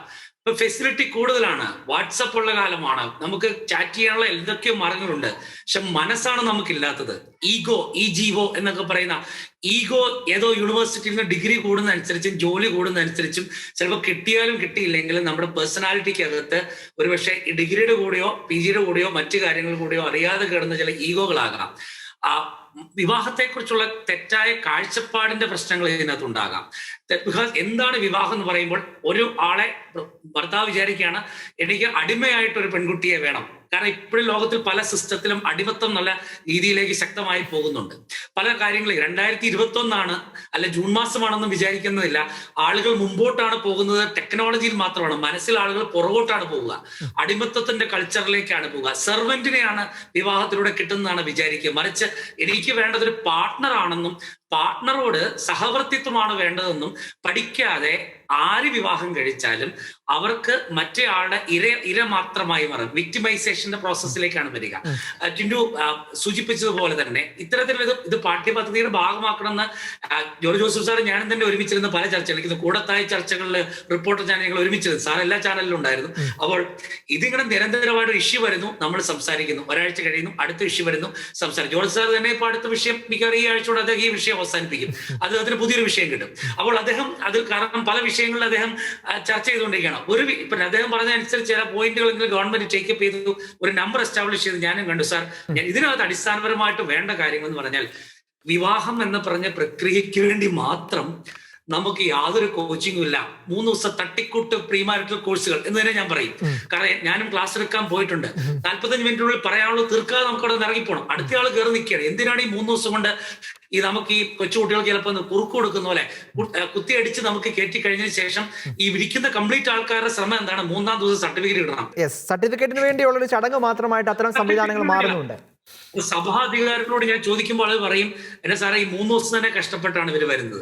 അപ്പോൾ ഇനി അവരോട് ചോദിക്കുമ്പോൾ ഈ 3 ദിവസം വന്നു കഴിഞ്ഞാൽ എല്ലാം പഞ്ചപഞ്ചം അടക്കി, ക്ലാസ് എടുക്കുന്ന ആൾക്കാർക്കും അറിയാം, സംഘടിപ്പിക്കുന്നവർക്കും അറിയാം, ഈ പഞ്ചപഞ്ചം അടക്കി താഴെ ഇരിക്കുന്ന പാർട്ടിയല്ല ഒറിജിനൽ പാർട്ടി എന്ന്. അപ്പോൾ നമ്മളൊരു അല്പം കൂടുതൽ സംസാരിക്കാൻ പോയി കഴിഞ്ഞാൽ നമ്മുടെ സമയം കഴിഞ്ഞു, പിന്നെ നമ്മൾ അടുത്ത ക്ലാസ് വിളിക്കില്ല. അങ്ങനെ ഞാൻ ക്ലാസ്സുകളിൽ നിന്നും എടുക്കാതെ പോയൊരു മനുഷ്യനാണ് ഇപ്പോൾ. അതുകൊണ്ട് ഞാൻ പറയുന്നതെന്ന് വെച്ചാൽ നമുക്ക് സമയവും കിട്ടാതെ പോകുന്നു. ഇഷ്ടം പോലെ ഫാമിലി കേസസ് വന്നുകൊണ്ടിരിക്കുകയാണ്. നമ്മളൊരു സിവിൽ സർവീസിന് വേണ്ടി എത്രയോ വർഷം പ്രാക്ടീസ് ചെയ്തിട്ടാണ് ഒരു അഡ്മിഷൻ കിട്ടുന്നത്. നമ്മളൊരു എഞ്ചിനീയറിംഗ് എൻട്രൻസ് കോച്ച്, ഞാൻ ബെർലിൻ്റെ ഒക്കെ കൺസൾട്ടന്റ് ഉണ്ട്, എത്രയോ വർഷം ഫസ്റ്റ് ഇയർ കിട്ടിയില്ല, റിപ്പീറ്റ് ചെയ്യും, 3-ാം വർഷം സെക്കൻഡ് റിപ്പീറ്റ്, തേർഡ് റിപ്പീറ്റ് എന്ന് പറഞ്ഞിട്ടാണ് ചെയ്യുക. വിവാഹത്തിന് വേണ്ടി ഒരു പ്രിപ്പറേഷൻ ഇല്ലാതെ, യാതൊരു ബോധമില്ലാത്ത ഒരു ചെറുക്കനെയും ബോധമില്ലാത്ത ഒരു പെൺകുട്ടിനെയും ബോധമില്ലാത്ത പേരൻസിനെയും കൂടെ വെച്ചിട്ടും വിവാഹമാമാ ഈ മണ്ടത്തരം വന്ന് അവസാനിപ്പിച്ചിട്ട് ജോർജ് സാർ പറഞ്ഞു പ്രായോഗികമല്ലെന്ന്. സാറേ, പല കാര്യങ്ങളും പ്രായോഗികമാണ്. അങ്ങയുടെ അറിവിലേക്ക് തന്നെ പറയുകയാണ്, പ്രായോഗികമാണ്. പ്രായോഗികമാക്കാനുള്ള പല സ്റ്റെപ്പുകളിലൂടെയാണ്. ഇപ്പൊ സൂമിലൂടെ നമ്മൾ സംസാരിക്കുന്നു, ഇങ്ങനെ സംസാരിക്കാൻ സാധിക്കുമെന്ന് നമ്മൾ വിചാരിച്ചിരുന്നു, പ്രായോഗികമായില്ലേ? ആ പ്രായോഗികമാകാനുള്ള ഹ്യൂമൻ ഇന്റലിജൻസും അദ്ദേഹം പറഞ്ഞ വേറെ ചില കാര്യങ്ങൾ ഇതൊക്കെ ഉണ്ടാവും, ഇനിയും പ്രശ്നങ്ങളുണ്ടാവും, അതൊക്കെ ശരിയാണ്. നമുക്ക് തടയാൻ പറ്റുമായിരിക്കാം, കുറയ്ക്കാൻ പറ്റും, കുറയ്ക്കാനുള്ള തോത് പറ്റും. അറ്റ്ലീസ്റ്റ് നിങ്ങൾ അതെ, ഒരു ചോദ്യം കൂടി. ഇങ്ങനൊരു പ്രശ്നം വരുമ്പോൾ അതൊന്ന് കൺസൾട്ട് ചെയ്യാൻ എൻ്റെ വീട്ടിലൊരു പ്രശ്നമുണ്ടെന്ന് പറയുന്നത് ഒരു മാനക്കേടായി കാണുന്നത്, അങ്ങനത്തെ ഒരു വ്യർത്ഥാഭിമാന ബോധം തന്നെയല്ലേ അതിന്റെ മറ്റൊരു വശമല്ലേ? അതുകൊണ്ടായിരിക്കാം ഇത്തരത്തിലുള്ള സങ്കേതങ്ങളെ ഇവർ തേടാത്തതും. അതായിരിക്കാം അതിന്റെ ഒരു പ്രായോഗിക പ്രശ്നം. ഈ ഭർത്താഭിമാനം എന്ന് പറയുന്ന സംഭവം എന്ന് പറഞ്ഞു കഴിഞ്ഞാൽ നമുക്ക് ഇപ്പോ ഈ ഭർത്താഭിമാനം എന്ന് പറയുന്ന സൊസൈറ്റിയുടെ സൃഷ്ടിയാണ്. ഈ ഭർത്താഭിമാനം ഇല്ലാത്ത രീതിയിൽ ചെറുപ്പം തന്നെ പെൺകുട്ടിയുടെ അവകാശങ്ങളെ കുറിച്ച്, ആൺകുട്ടിയുടെ അവകാശങ്ങളെ കുറിച്ച് എത്ര വരെ പോകാൻ പാടില്ല, അവർ ഈ ലെവലിലേക്ക് നമ്മൾ പോകേണ്ട ഒരു സിസ്റ്റത്തിന്റെ ഭാഗമായിട്ട് ഒരു പരിശീലന പ്രക്രിയ ഇല്ലാതെ ഇപ്പം എനിക്ക് ഒരു മേഡം ഇവിടെ സംസാരിച്ചു വിവാഹ ജീവിതത്തെ കുറിച്ച്. അത് തീർച്ചയായിട്ടും പറഞ്ഞത് അബ്സല്യൂട്ട്ലി സത്യമാണ്. വളരെ സുന്ദരമായ, ലോകത്തിലെ ഏറ്റവും സുന്ദരമായ പാർട്ണർഷിപ്പ് തന്നെയാണ് വിവാഹം. പക്ഷേ അത് പരിശീലനത്തിന് പ്രക്രിയയിലേക്ക് പോകുമ്പോൾ നമ്മൾ വേദപാഠ ക്ലാസ്സിൽ പോലും ഒന്ന് ഒഴുക്കി വിട്ട് മുകളിലൂടെ പോകേണ്ട ഒരു സുഖകരമായ രീതിയിലേക്ക് ഐസ്ക്രീമിന് മേളിൽ വെക്കുന്ന കേക്ക് ഐസിംഗ് പോലെ അല്ല വിവാഹത്തിനെ കുറിച്ചും അതിലെ ബിഹേവിയറിനെ കുറിച്ച് ക്ലാസ് എടുക്കേണ്ടത്. പച്ചയ്ക്ക് പഠിപ്പിക്കാവുന്ന സംവിധാനം നമുക്കില്ല എന്ന് തന്നെയാണ് ഞാൻ പറയുക. ഒരു മതത്തിനും ഇല്ല, ആരും തൊടത്തില്ല. അപ്പൊ ഇങ്ങനെ വരുമ്പോഴേക്കും, കാരണം എവിടെ തൊട്ടാലും അത് വേറൊരു പ്രശ്നമുണ്ട്, 100 പവൻ കൊടുക്കാനുള്ള കമ്പോളത്തെ ബാധിക്കും, അതവിടെ സ്വർണ്ണക്കടയെ ബാധിക്കുന്ന കേസാണ്, ബിസിനസ്സുമായിട്ട് ലിങ്കാണ് ഈ കാര്യങ്ങൾ. അതുകൊണ്ട് തന്നെ അറ്റ്ലീസ്റ്റ് വിവാഹത്തെ കുറിച്ചുള്ള കാര്യങ്ങളിൽ ചെറുപ്പം മുതലേ തന്നെ പരിശീലിപ്പിക്കപ്പെടാവുന്ന ഒരു സംവിധാനങ്ങൾ കുറച്ചുകൂടെ സ്വകാര്യമായ രീതിയിൽ സംസാരിക്കപ്പെടുകയും, ഒരു പ്രശ്നമുണ്ടായാൽ തുറന്ന് സംസാരിക്കപ്പെടുന്നതാണ് മാനം, സംസാരിക്കാതിരിക്കുന്നത് മാനക്കേടാണെന്ന് പഠിപ്പിക്കപ്പെടാവുന്ന രീതിയിലേക്ക് ചുമ്മാ പേഴ്സണാലിറ്റി ഡെവലപ്മെന്റ് മോട്ടിവേഷൻ എടുത്തുകൊണ്ടിരുന്നാലും കാര്യം നടക്കില്ല. നമുക്ക് ക്ലിയർ ആയിട്ട് തന്നെ സ്പെസിഫിക് ആയിട്ടുള്ള ഡയമെൻഷൻസിലേക്ക് പോകാൻ അധികാരികൾ തരണം. സ്കൂളിൽ A+, A1 മാത്രമല്ല, കോളേജിലും അവർ റെപ്യൂട്ടേഷൻ വേണ്ടി ആർട്സ് ആൻഡ് സ്പോർട്സും മാത്രമല്ല, ഒരു പെൺകുട്ടി എങ്ങനെ ബഹുമാനിക്കണം, ആൺകുട്ടി എങ്ങനെ ബഹുമാനിക്കണം, അവസാനത്തെ ഒരു ഫൈനൽ ഇയർ ആകുമ്പോഴത്തേക്കും 1 മണിക്കൂറിന്റെ ഏതെങ്കിലും 1.5 മണിക്കൂറിന്റെ ഒരു ഓറിയന്റേഷൻ അല്ല ഫാമിലിക്ക് കൊടുക്കേണ്ടത്. അവർക്ക് കൃത്യമായ രീതിയിലേക്ക് കൊടുക്കാത്ത രീതിയിൽ പാഠ്യപദ്ധതിയും കൂടെ വന്നിട്ട് മാത്രമേ ഈ ഡയലോഗ് അടിക്കാൻ കഴിയുള്ളൂ. ഞാൻ തിരിച്ചു വരാം.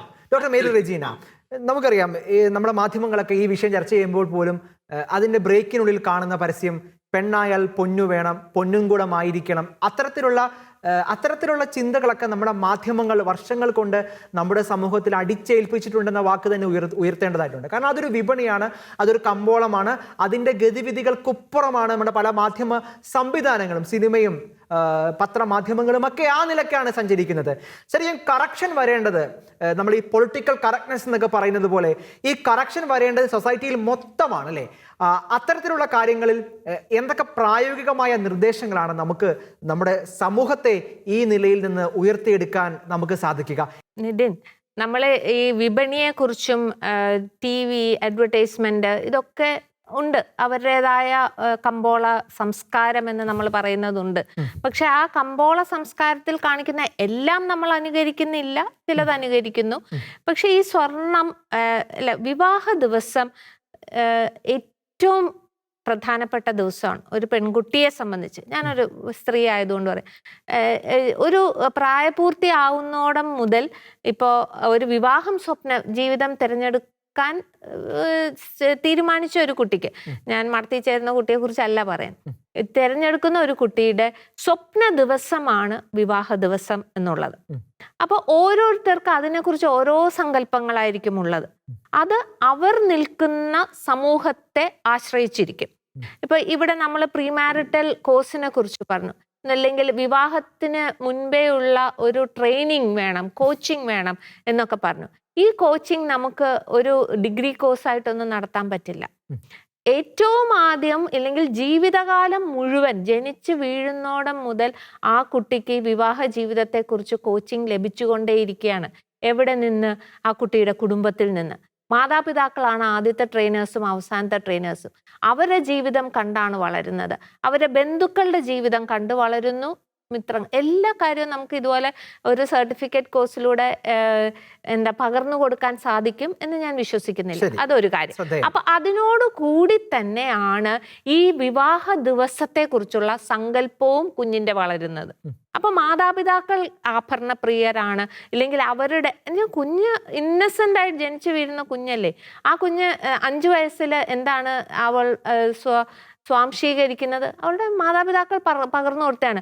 വളരുംതോറും കുറച്ചുകൂടെ ആട്രിബ്യൂട്ടഡ് ഡാറ്റ വരും എന്ന് പറഞ്ഞാൽ ചുറ്റുമുള്ളതിൽ നിന്നും കൂടി അവൾ പകർന്നെടുക്കും. അവിടെയാണ് ഈ അഡ്വർടൈസ്മെന്റ്സ് ഒക്കെ അവളുടെ ജീവിതത്തിലേക്ക് കടന്നു വരുന്നത്. പക്ഷെ അതൊരു കൾച്ചറൽ ബാക്ക്ഗ്രൗണ്ടിന്റെ കൂടെ പ്രശ്നമാണ്. അപ്പൊ ആ കൾച്ചറൽ ബാക്ക്ഗ്രൗണ്ട് സൃഷ്ടിച്ചെടുത്തിരിക്കുന്ന ആരാണ്? നമ്മളെല്ലാവരും കൂടിയിട്ടാണ്. ആ കുഞ്ഞല്ല അതിലെ കാരണക്കാരി. എത്രയോ പേരുണ്ട് വളരെ സിമ്പിളായിട്ട് വിവാഹം കഴിക്കുന്നത്. ഇപ്പൊ ഈ സ്വർണം തന്നെ ഉപേക്ഷിച്ചിട്ട് കുപ്പിയോളയിട്ട് അങ്ങനത്തെ സംസ്കാരങ്ങളുണ്ട്, നമ്മുടെ ഇടയിൽ തന്നെ ഉണ്ട്. ആഭരണം ഇട്ടോ ഇല്ലയോ എന്നുള്ളതല്ല ഇവിടുത്തെ പ്രശ്നം. ചിലർ ആഭരണങ്ങൾ ഇടുന്നു, ആഭരണ പ്രിയരായിരിക്കാം, നല്ല പട്ടുസാരി മാത്രമേ ഉള്ളൂ.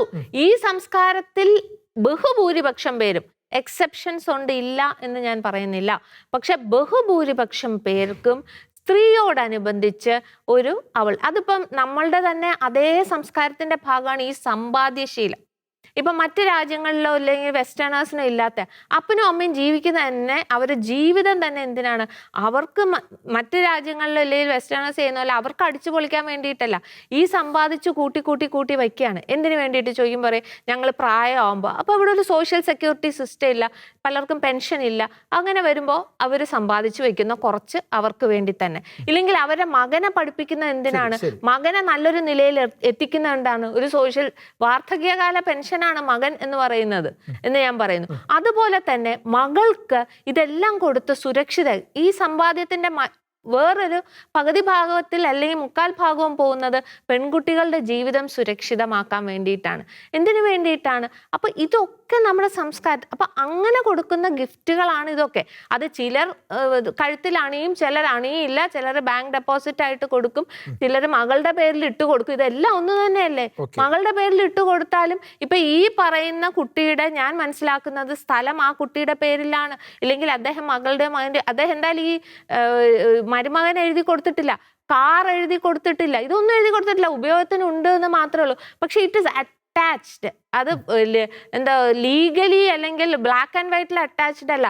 All these things are attached to that girl. ഈ സ്വത്തൊക്കെ ഇന്ന പേര് എഴുതി വെച്ചത് കൊണ്ടൊന്നും വച്ചില്ല എന്നുണ്ടൊന്നും അപ്പൊ ഇത് നമ്മുടെ കൾച്ചറിന്റെ ഭാഗമാണ്, സംസ്കാരത്തിന്റെ ഭാഗമാണ്. ഈ കേരളത്തിൽ ഇന്ത്യയിലും അത് ഏത് പണക്കാരനാണേലും പാവപ്പെട്ടവനാണേലും ഏത് നിലവാരത്തിലുള്ളവനാണേലും എല്ലാവരിലും ഉള്ള ഒരു സംസ്കാരത്തിന് നമ്മുടെ ഒരു സ്വഭാവത്തിന്റെയോ ശീലത്തിന്റെയോ ഭാഗം തന്നെയാണ്. അപ്പൊ അത് മാറ്റിയെടുക്കണമെങ്കിൽ നമ്മൾ എല്ലാവരും കൂടെ പരിശ്രമിക്കണം. അങ്ങനെ അല്ല എന്ന് തീരുമാനിക്കണം. ഇത്തരം ചർച്ചകളിലൊക്കെ വരുമ്പോൾ ഈ എല്ലാ പ്രശ്നങ്ങളുടെയും ഉത്തരവാദിത്വം എല്ലാ ഘട്ടത്തിലും പുരുഷന്റെയാണ്. പക്ഷേ വ്യക്തിപരമായി നമ്മൾ കാണുന്ന കാഴ്ചകളിൽ ശരിക്കും ഒരു മെൻ എംപവർമെന്റ് പല ഘട്ടങ്ങളിലും വേണമെന്ന് തോന്നുന്നു. അവരുടെ ആത്മവിശ്വാസം ഇല്ലാതെ, വിവാഹപ്രായം കഴിഞ്ഞിട്ടും വിവാഹം കഴിക്കാൻ പറ്റാതെ, ജോലിയോ സാമ്പത്തിക സുരക്ഷിതത്വം ഇല്ലാതെയൊക്കെ എത്രയോ കണക്കിന് ആളുകൾ, പ്രത്യേകിച്ച് സഭയിൽ പോലും നമ്മുടെ മുമ്പിൽ എത്രയോ ഡേറ്റ നമ്മുടെ മുമ്പിൽ ഉണ്ട്. അപ്പോൾ ഇങ്ങനെ ഒറ്റപ്പെടുത്തുന്ന ഒരു കോൺവെർസേഷൻ, അതും നമ്മൾ വളരെ ഗൗരവത്തോടെ ചർച്ച ചെയ്യേണ്ട കാര്യം കൂടിയാണ്. അതെന്താണെന്നറിയോ, ഒരു കാലത്ത് ഈ സ്ത്രീ അബലയാണ്, അവൾക്ക് സംരക്ഷണം വേണം, അവൾക്കാണ് എംപവർമെന്റ് വേണ്ടത് എന്നൊക്കെ വന്നപ്പോൾ നിയമങ്ങളെല്ലാം തന്നെ സ്ത്രീ സുരക്ഷയ്ക്ക് വേണ്ടിയുള്ള നിയമങ്ങൾ ശരിയാണ്. അങ്ങനെയാണ് ബഹുഭൂരിപക്ഷം സ്ത്രീകളും. എത്ര വിദ്യാഭ്യാസം ഉണ്ടായാലും, ഈ ഒരു എക്സാമ്പിൾ തന്നെ അതിനാണല്ലോ, എത്ര സാമ്പത്തിക സ്ഥിതി ഉണ്ടായാലും, എത്ര എംപവേർഡ് ആണെന്ന് പറഞ്ഞാലും, അവളുടെ ഫിസിക്കൽ വീക്ക്നെസ് കൊണ്ടും സൊസൈറ്റിയുടെ വീക്ക്നെസ് കൊണ്ടും, ഞാൻ വീണ്ടും പറയുന്നു, സമൂഹത്തിന്റെ വീക്ക്നെസ് ആണ്, പെൺകുട്ടിയുടെ വാക്ക് ഉപയോഗിക്കുമ്പോൾ അതൊരു വിവാദമായി മാറുകയും വേണ്ട അല്ലെ? ഫിസിക്കൽ വീക്ക്നെസ് എന്നൊക്കെ പറയുമ്പോൾ ഫിസിക്കൽ വീക്ക്നെസ് എന്ന് പറഞ്ഞാൽ ഈ കുട്ടിയെ മർദ്ദിച്ച് അവശയാക്കാൻ സാധിക്കും. പക്ഷെ ഈ കുട്ടിക്ക് തിരിച്ച് അത്രയും ബലമുള്ള ഒരു പുരുഷനെ അത് മേക്കപ്പിലെ സൃഷ്ടിയിലെ തന്നെ വ്യത്യാസമാണ്. അത് നമ്മൾ അവഗണിച്ചിട്ട് കാര്യമില്ല. അപ്പൊ അതുകൊണ്ടാണ് സ്ത്രീ സുരക്ഷാ നിയമങ്ങൾക്ക് ഈ നാട്ടിൽ കൂടുതൽ ഇമ്പോർട്ടൻസ് വന്നു, വനിതാ കമ്മീഷൻ വന്നു, നിയമങ്ങൾ ആഗോളതലത്തിൽ വന്നു, ഇന്ത്യയിൽ വന്നു, കേരളത്തിൽ വന്നു, വളരെ വളരെ നല്ലതാണ്. പക്ഷേ ഇപ്പോൾ താങ്കൾ പറഞ്ഞതുപോലെ ഒരു മറുപക്ഷവും ഉണ്ട്. ഇപ്പൊ ഈ ഒരു പർട്ടിക്കുലർ കേസ് എടുത്ത് നമ്മൾ മൊത്തത്തിലുള്ള ഡിവോഴ്സുകളെയും മൊത്തത്തിലുള്ള ദാമ്പത്യ തകർച്ചയെയും ജനറലൈസ് ചെയ്യേണ്ട കാര്യമില്ല എന്ന് എനിക്ക് തോന്നുന്നു. രണ്ട് കാര്യങ്ങളാണ്. ഒന്ന്, പെൺകുട്ടികളുടെ വിദ്യാഭ്യാസം, സാമ്പത്തികമായിട്ടുള്ള ഇൻഡിപെൻഡൻസ് ഒക്കെ വർദ്ധിച്ചിട്ടുണ്ട്. അവരെ വളർത്തി കൊണ്ടുവരുന്ന സാഹചര്യം വർദ്ധിച്ചിട്ടുണ്ട്. അതുകൊണ്ട് തന്നെ ഒരല്പം ഇൻടോളറൻസ് അവർക്കുണ്ട് പഴയ കാലം വെച്ച് കമ്പയർ ചെയ്യുമ്പോൾ. ഇതെല്ലാം ആപേക്ഷികമാണ് കേട്ടോ. എന്റെ ജീവിതത്തിൽ ഉണ്ടാകുന്ന മറ്റൊരു ജീവിതത്തിൽ ഉണ്ടാകുന്ന തമ്മിൽ വ്യത്യാസമുണ്ട്. അപ്പൊ ഇതെല്ലാം ആപേക്ഷികമാണ്.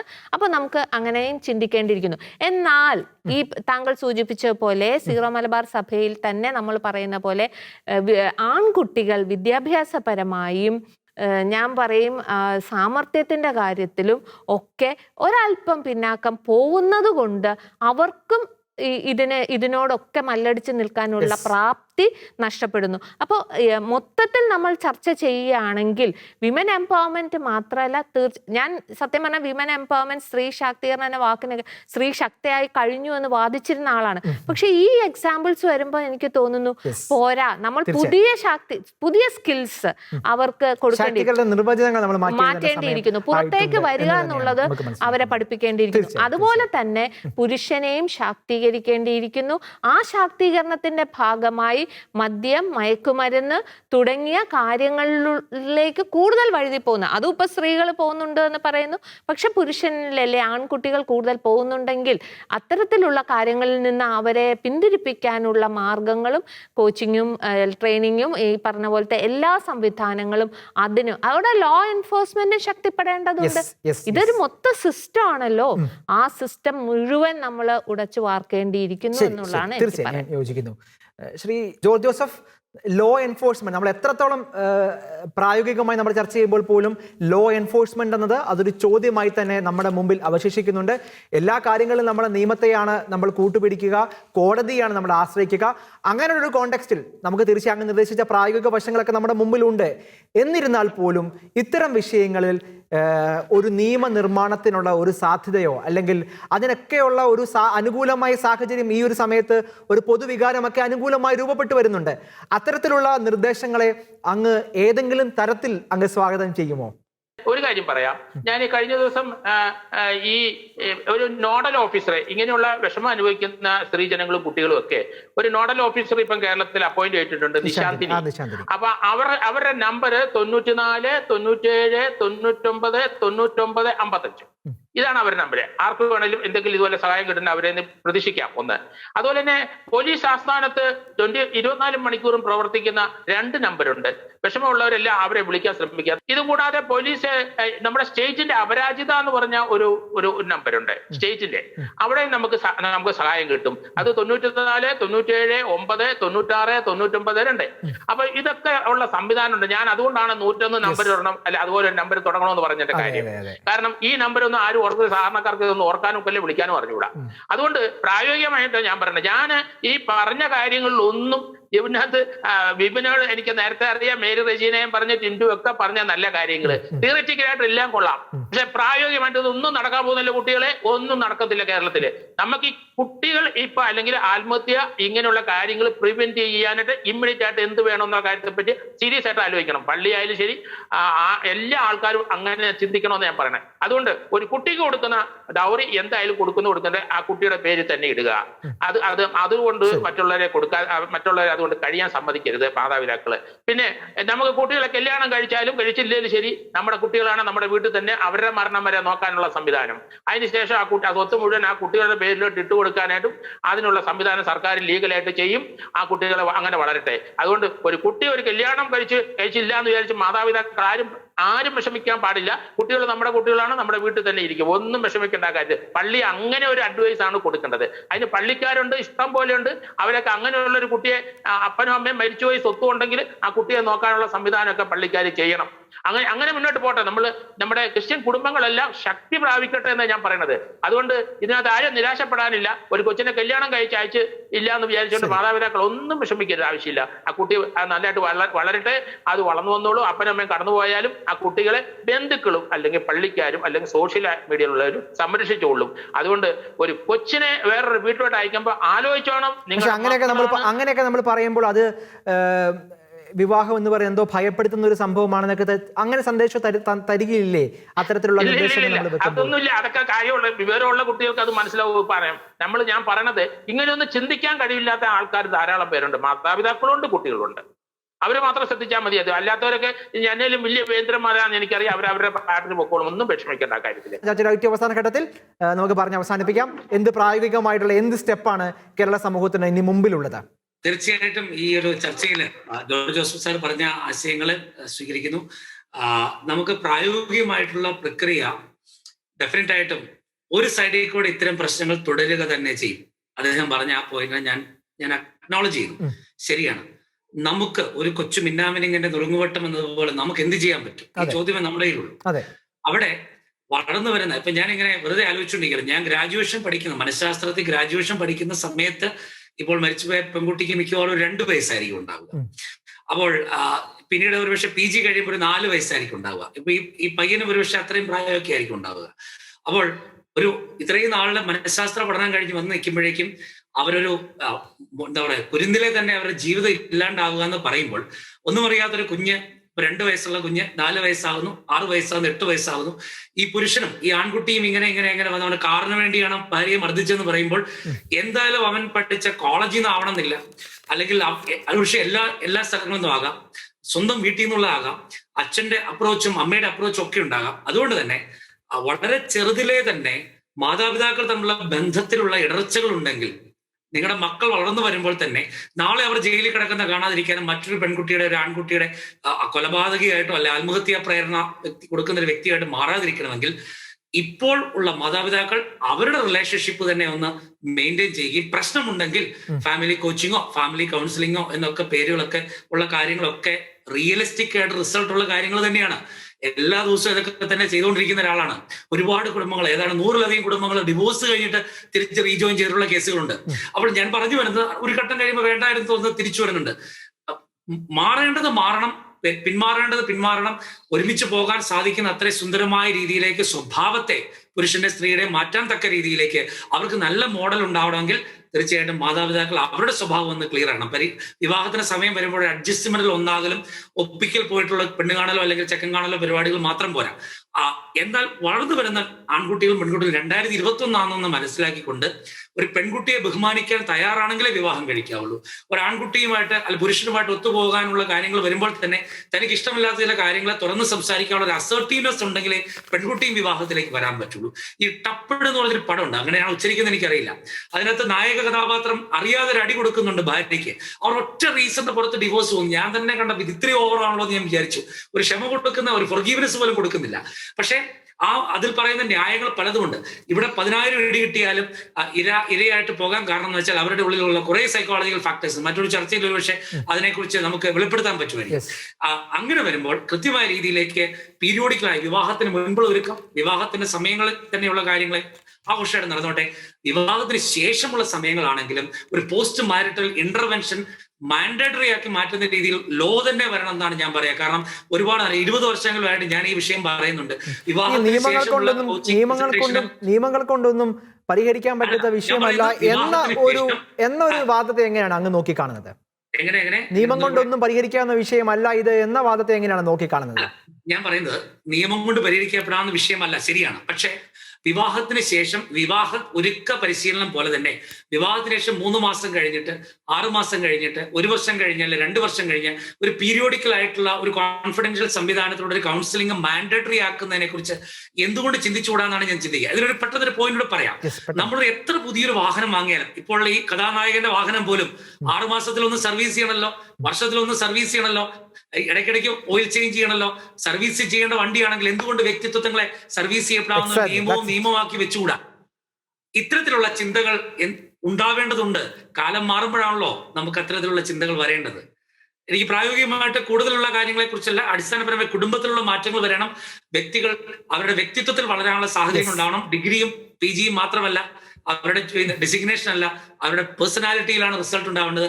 അത് ആത്മീയ പരിവേഷത്തിലൂടെ കുറച്ചുകൂടെ ഒരു റൂട്ടഡ് ആയിട്ടുള്ള സ്പിരിച്വൽ ഫോഴ്സിലൂടെ കൂടെ വരികയാണെങ്കിൽ അവർക്ക് താൻ ആരാണ്, തന്റെ പങ്കാളിയാരാണ്, തന്റെ ജീവിതത്തിന് പർപ്പസ് എന്താണ്, അവന് കുറച്ചുകൂടെ വില കൂടിയ കാറിൽ യാത്ര ചെയ്താണ് എന്റെ ജീവിതത്തിന് പർപ്പസ് എന്നാണ് വിചാരിച്ചതെങ്കിൽ, കൂട്ടുകാരാണെങ്കിൽ ഓടിക്കാർ ഉപയോഗിച്ചിട്ടുണ്ടാകാം, അതുകൊണ്ട് നിന്റെ കാർ മോശമാണെന്ന് പറഞ്ഞത് വെച്ചിട്ടാണ് അവൻ ചിന്തിച്ചതെങ്കിൽ, അവിടെയുള്ള തെറ്റിദ്ധാരണകളെ മറികടക്കാൻ പറ്റുന്ന രീതിയിലേക്ക് ഒരു നല്ല സൗഹൃദ വലയം പോലും ഇല്ലാത്ത ഒരു വ്യക്തിത്വത്തിന്റെ ഒരു പ്രശ്നങ്ങളൊക്കെ നമുക്ക് ഇവിടെ കാണാനായിട്ട് സാധിക്കുന്നുണ്ട്. എന്തായാലും സംഭവിച്ചതിൽ തീർച്ചയായിട്ടും ഖേദിക്കുന്നു. ആവർത്തിക്കപ്പെടാത്ത ദുരന്തങ്ങൾ തീർന്നു പോകട്ടെ. ഇതൊരു നല്ല ലേണിംഗ് എക്സ്പീരിയൻസ് ആയിട്ട് പേരൻസിനും കുട്ടികൾക്കും മുമ്പോട്ട് വരാൻ സാധിക്കട്ടെ. പക്ഷെ പെൺകുട്ടികളോ ആൺകുട്ടികളോ വിവാഹം കഴിക്കാൻ പേടിക്കേണ്ടതില്ല. വിവാഹം എന്ന സുന്ദരമായ ഒരു അവസ്ഥ തന്നെയാണ് ലോകത്തിലെ ഏറ്റവും കൂടുതൽ അക്സെപ്റ്റഡ് ആയിട്ടുള്ള അവസ്ഥ. പക്ഷെ അതിനു വേണ്ടത് പ്രിപ്പറേഷന്റെ ഒരു അഭാവവും അതിൽ പുലർത്തേണ്ട ചില മാന്യതകളും ചില മെത്തേഡ്സും വീണ്ടും നമ്മൾ പുനർവിചിന്തനം ചെയ്യേണ്ടതുണ്ട് എന്നാണ് എനിക്ക് തോന്നുന്നത്.